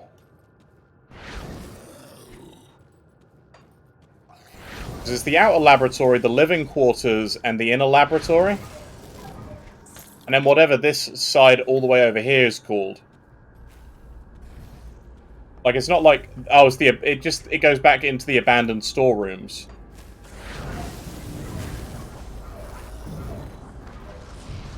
Wow. Okay. So that is a... I don't think we grasp the size of this place, because they must have spent years doing this, unless they use the undead to build it. I don't think they would have used the undead to build it, though, right?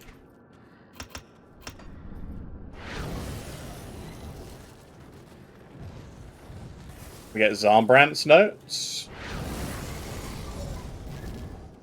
And then we're going to read them before we fight Krieg. You don't actually get that much lore whilst fighting Krieg. But it's clear that he knows we came from Devil's Crossing. Maybe he recognizes our, like, shell.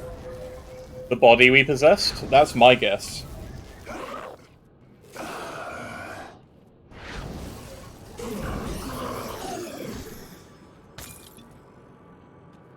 Salvaged gloves. Ah, lovely.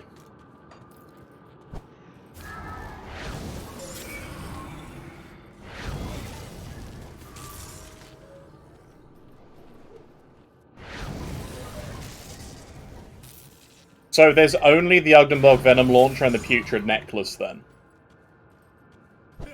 Oh dear. I think that's why I didn't do it in the first place.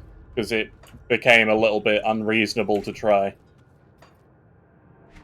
Alright, we have plenty of energy. Let's kill Krieg. I've been expecting you. Well, actually, yeah, hang on. Krieg has a goatee, or is that his actual, like, mask? Is he wearing a mask?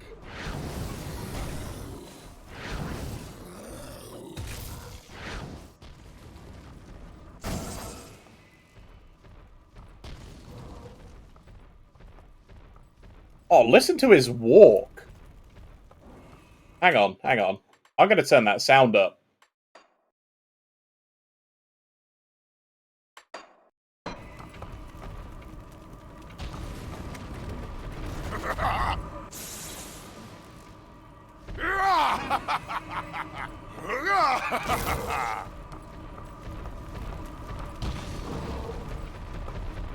He is a heavy lad, listen to that.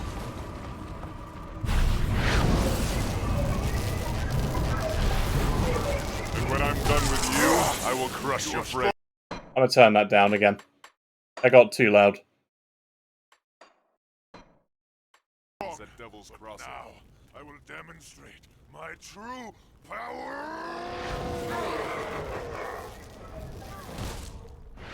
Ow.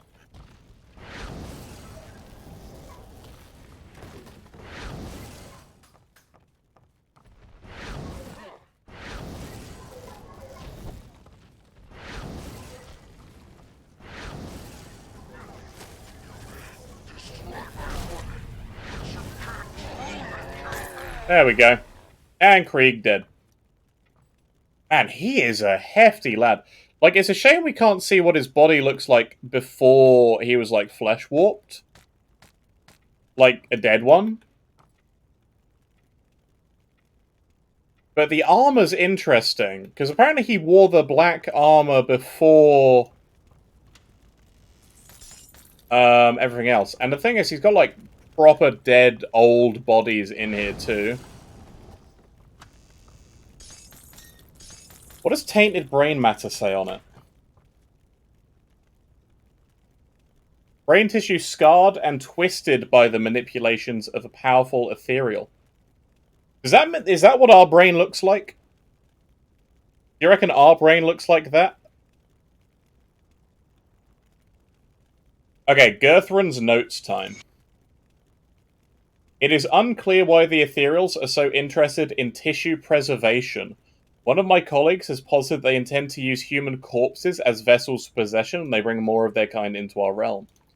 Wagon loads of corpses seem to stream in day and night. The sheer quantity is staggering, and I begin to suspect they are not merely executed criminals, as we've been told. We've entered stage 2 of our trials today, but the results were not what I had anticipated. We've progressed to the point where the corpses can endure for months, possibly years, with minimal, mostly external deterioration. Our ethereal overseer seemed satisfied, and he or it unexpectedly placed his hand upon one of the corpses and released a spark of ethereal energy. The thing began to move as if it were alive again. It was a ghastly sight. What I found far more troubling, though, is that these corpses were clearly not meant to serve as ethereal host. It's become known to me that they prefer living hosts. The sheer number of corpses they're hauling through here suggests a far worse realization. An army. Okay. And the final entry. This will be my last entry as I have determined to end my life. I cannot bring myself to carry out these abominable experiments any longer. I may have already doomed humanity with my actions, though I have long felt shunned by my fellows at the Academy and thought the Ethereals could offer me something greater. I can no longer be a part in this. I fear that if they find my body, they will use me for their experimentations, so I must be discreet. Returning as one of those things would be unbearable. I guess that's why he's the betrayed. And then Zarnbrandt's notes. My colleague Gerthrund took his life today, that short-sighted fool. He could never see the big picture, and this project was no different. Gerthrund could not fathom the glorious vision of the Ethereals and the role we will play as early human collaborators. This isn't about personal gain, we will elevate humanity. Certainly there has been a cost in lives, but progress always has a price. So what of the dirty masses who will perish in the glorious dawn when the Ethereals reveal themselves to the world? To the Ethereals, we are like some base primitive creature as the Slith are to us. Those of us who will serve, or better yet, bond with an Ethereal, shall forge a new human feud. Yeah, Zarnbrand also ended up dead and, like, an animator zombie guy. So, yeah.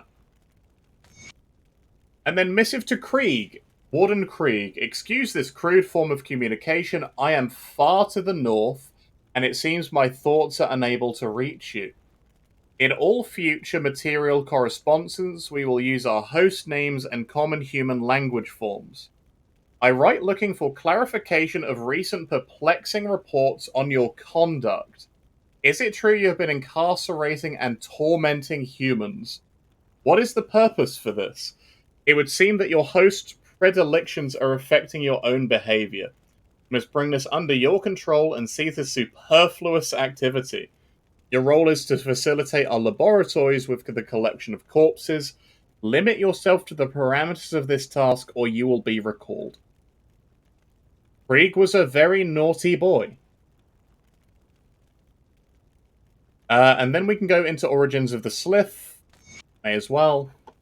In all the history of our great nation, there has been no greater atrocity committed than the creation of the vile vermin we call Slith. Part man, part serpent, the Slith were a testament to the dangers of the arcane and served as a driving force behind the formation of the Gildum Arcanum and its tighter sanctions on arcane practices. The Slith owe their existence to the actions of a single individual, Oswald Hargate. Backed by family wealth and a passion for research, Oswald aspired to leave his mark upon the study of the arcane. Little did he know that his legacy would leave a permanent stain upon all arcanists and their field. He was a very naughty boy. Okay. Right. We have one more place to visit before we go back and hand this in, and before the end of Act 1's Lorestream.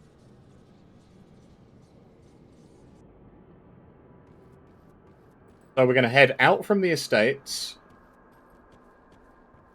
and we're going to go see the only living survivor in Burwich.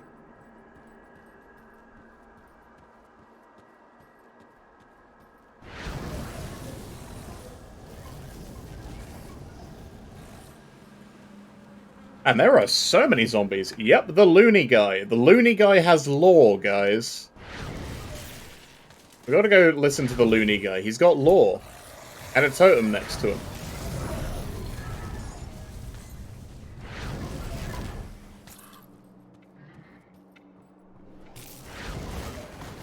Was this a tavern? It had loads of tables. Anyway, we're gonna enter the house. Dr. Bergen Embalming Services, free from odor or infection. Okay, so this is a doctor's.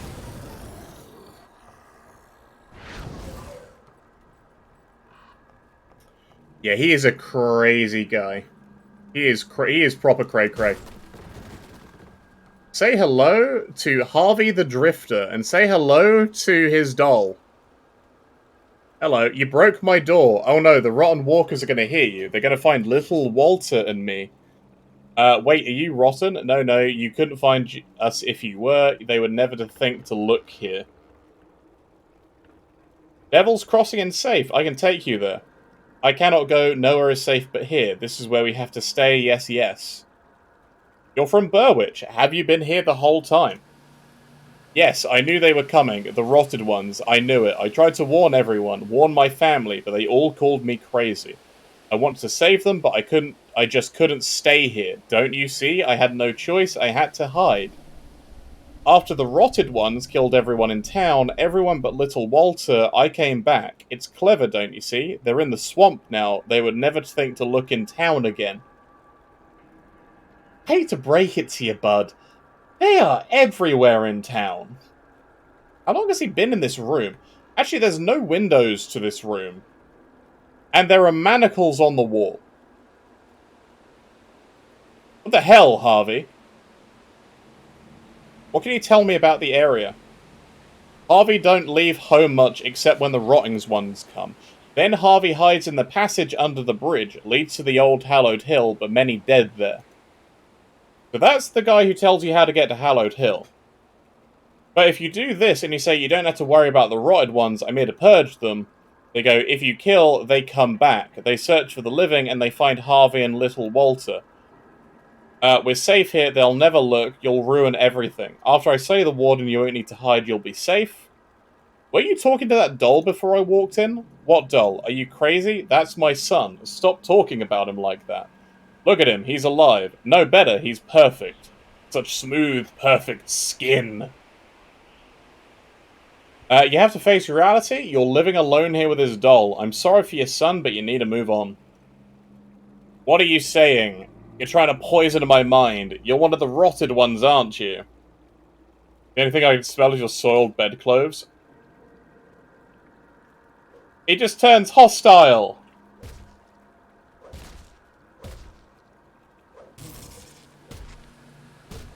Listen, I'm not hitting him. He was hitting himself. Oh my god, he crumpled. It's fine, guys. There's also a sumptuous, untouched food ration in here. There's also a dead corpse directly outside. I reckon he probably killed that guy. Okay, and the last thing we're going to do then is we're going to go to the Hallowed Hill. Sorry, not Burial Hill. We've already been there.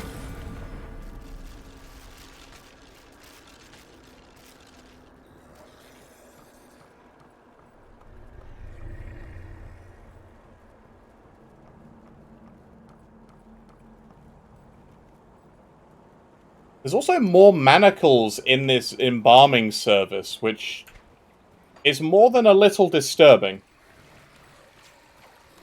So, under the bridge, here we go. Over to the Hallowed Hill.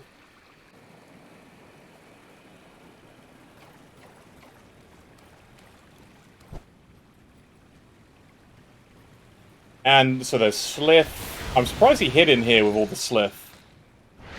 Then again, he probably smelt like one of them.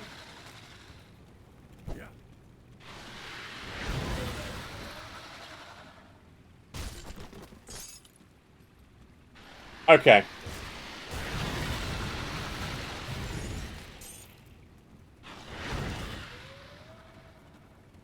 was all Slith, then. So wait, how did the normal people get to the Hallowed Hill?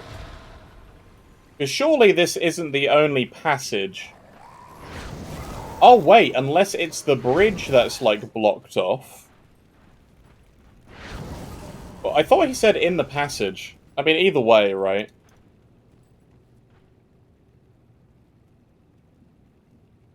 Yeah, I don't know.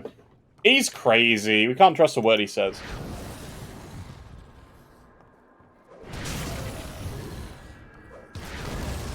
So there is someone living up here. Probably a groundskeeper. Almost definitely just a groundskeeper type living up here on the Hallowed Hill. Is that another grave site? It is another grave site. Okay.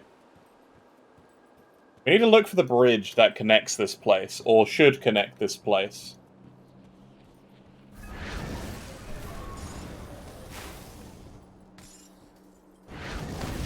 Okay.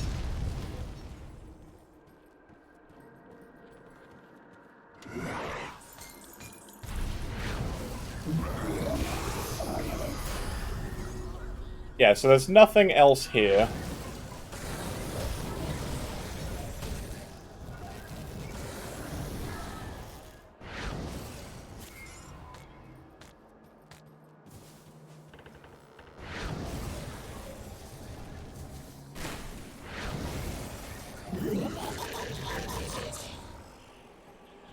Okay.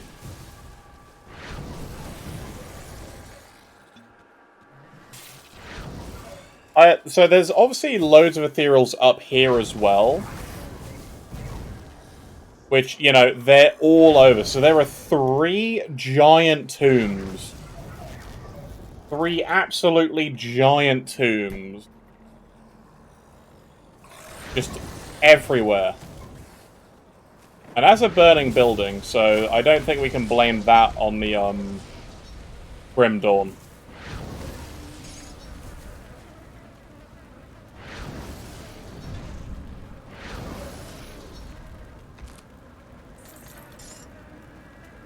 I can't see a bridge.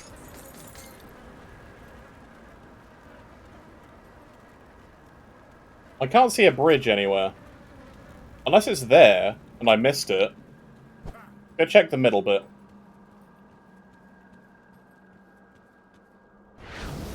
Just, you know, more graves, loads of the undead.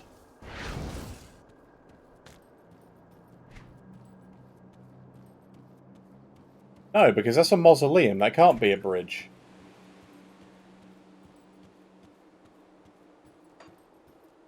Well, I feel like there's meant to be a bridge somewhere here, but I think... I don't know. It's really hard to say. I guess it's just missing. It's not collapsed or anything, because we can't see it down anywhere. Then again, it's like a hidden side area, so I don't necessarily blame them for, like, not having it. Yeah, no, I can't see anything. Nothing. No bridge. Nada zip zilch. There is a bridge down there. Wait, is that the, that's the swamp. That's the level 50 swamp area. Must be. Okay. Right, that's about it.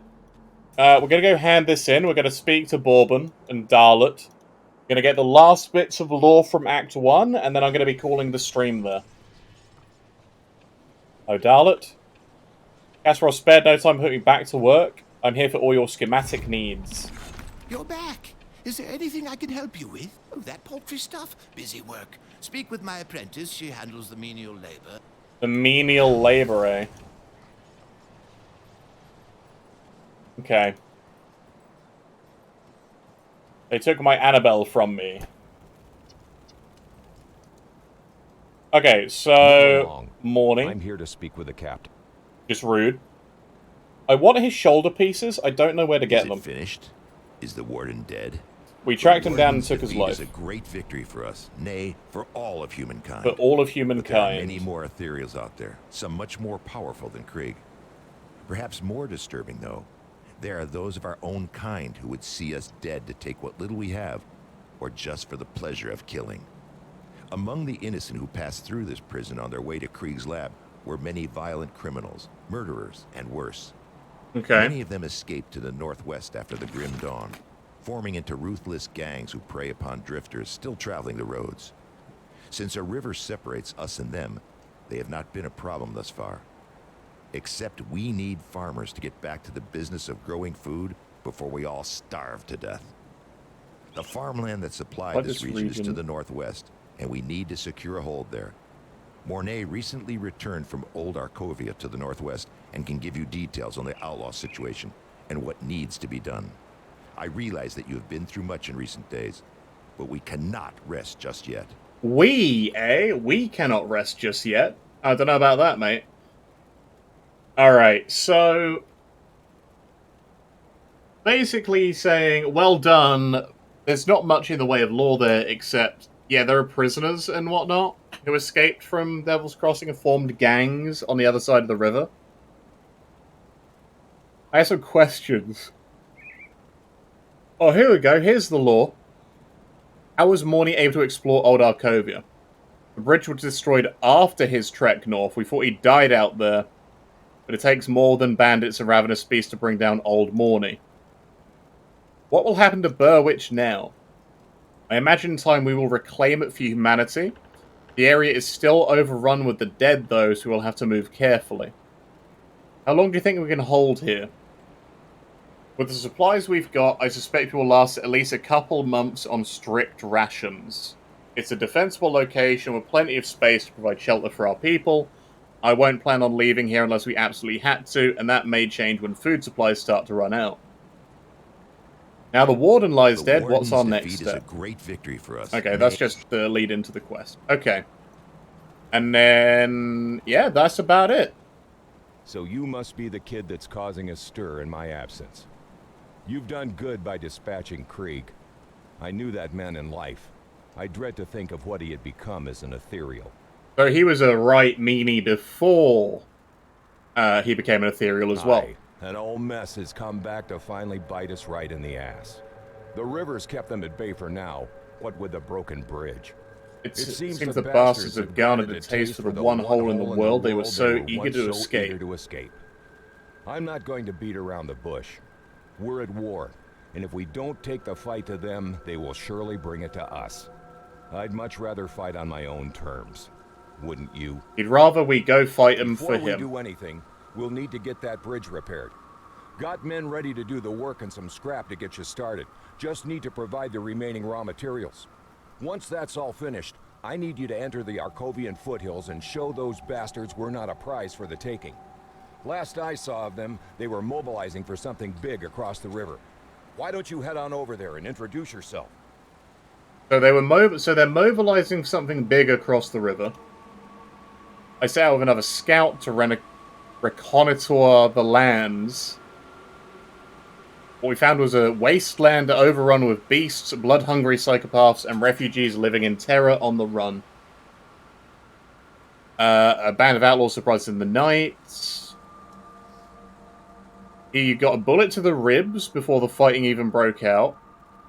Elsa took out 2 of them before they knocked her out. They took her with them and left me there to die. Reka Onawatar. Yes. I couldn't give up, though, knowing those thugs had Elsa. I hobbled and then crawled, trying to make my way back to Devil's Crossing. Arrived to find the bridge had been destroyed.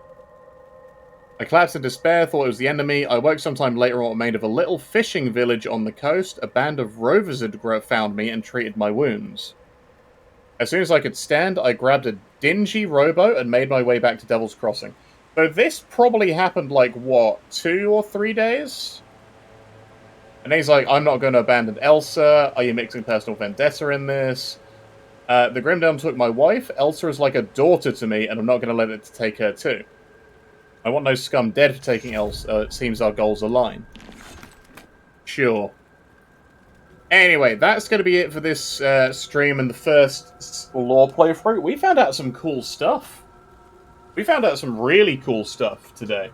So not only have we got the timeline of how long the survivors have been in Devil's Crossing, we figured out the Grim Dawn was in preparation for years before the actual thing happened. And that they have hundreds of bodies because everyone was apparently buried here. Go figure. This entire coast is a graveyard. Now, here's the really interesting thing for me, right, about everything we've learned so far. The fact that this is a lake. The fact that this whole thing is a lake makes all of this feel really small. Like, have we got it wrong that the land isn't as big as we think? Because we don't have how many miles the section of map we're on is, do we? Because you get, like, rivers flowing down all the way down here as well, right? Like, really big ones.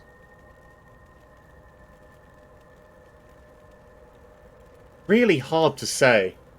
It is the biggest revelation. The fact we're on a lake is crazy. Right, who's online? Who am I going to raid?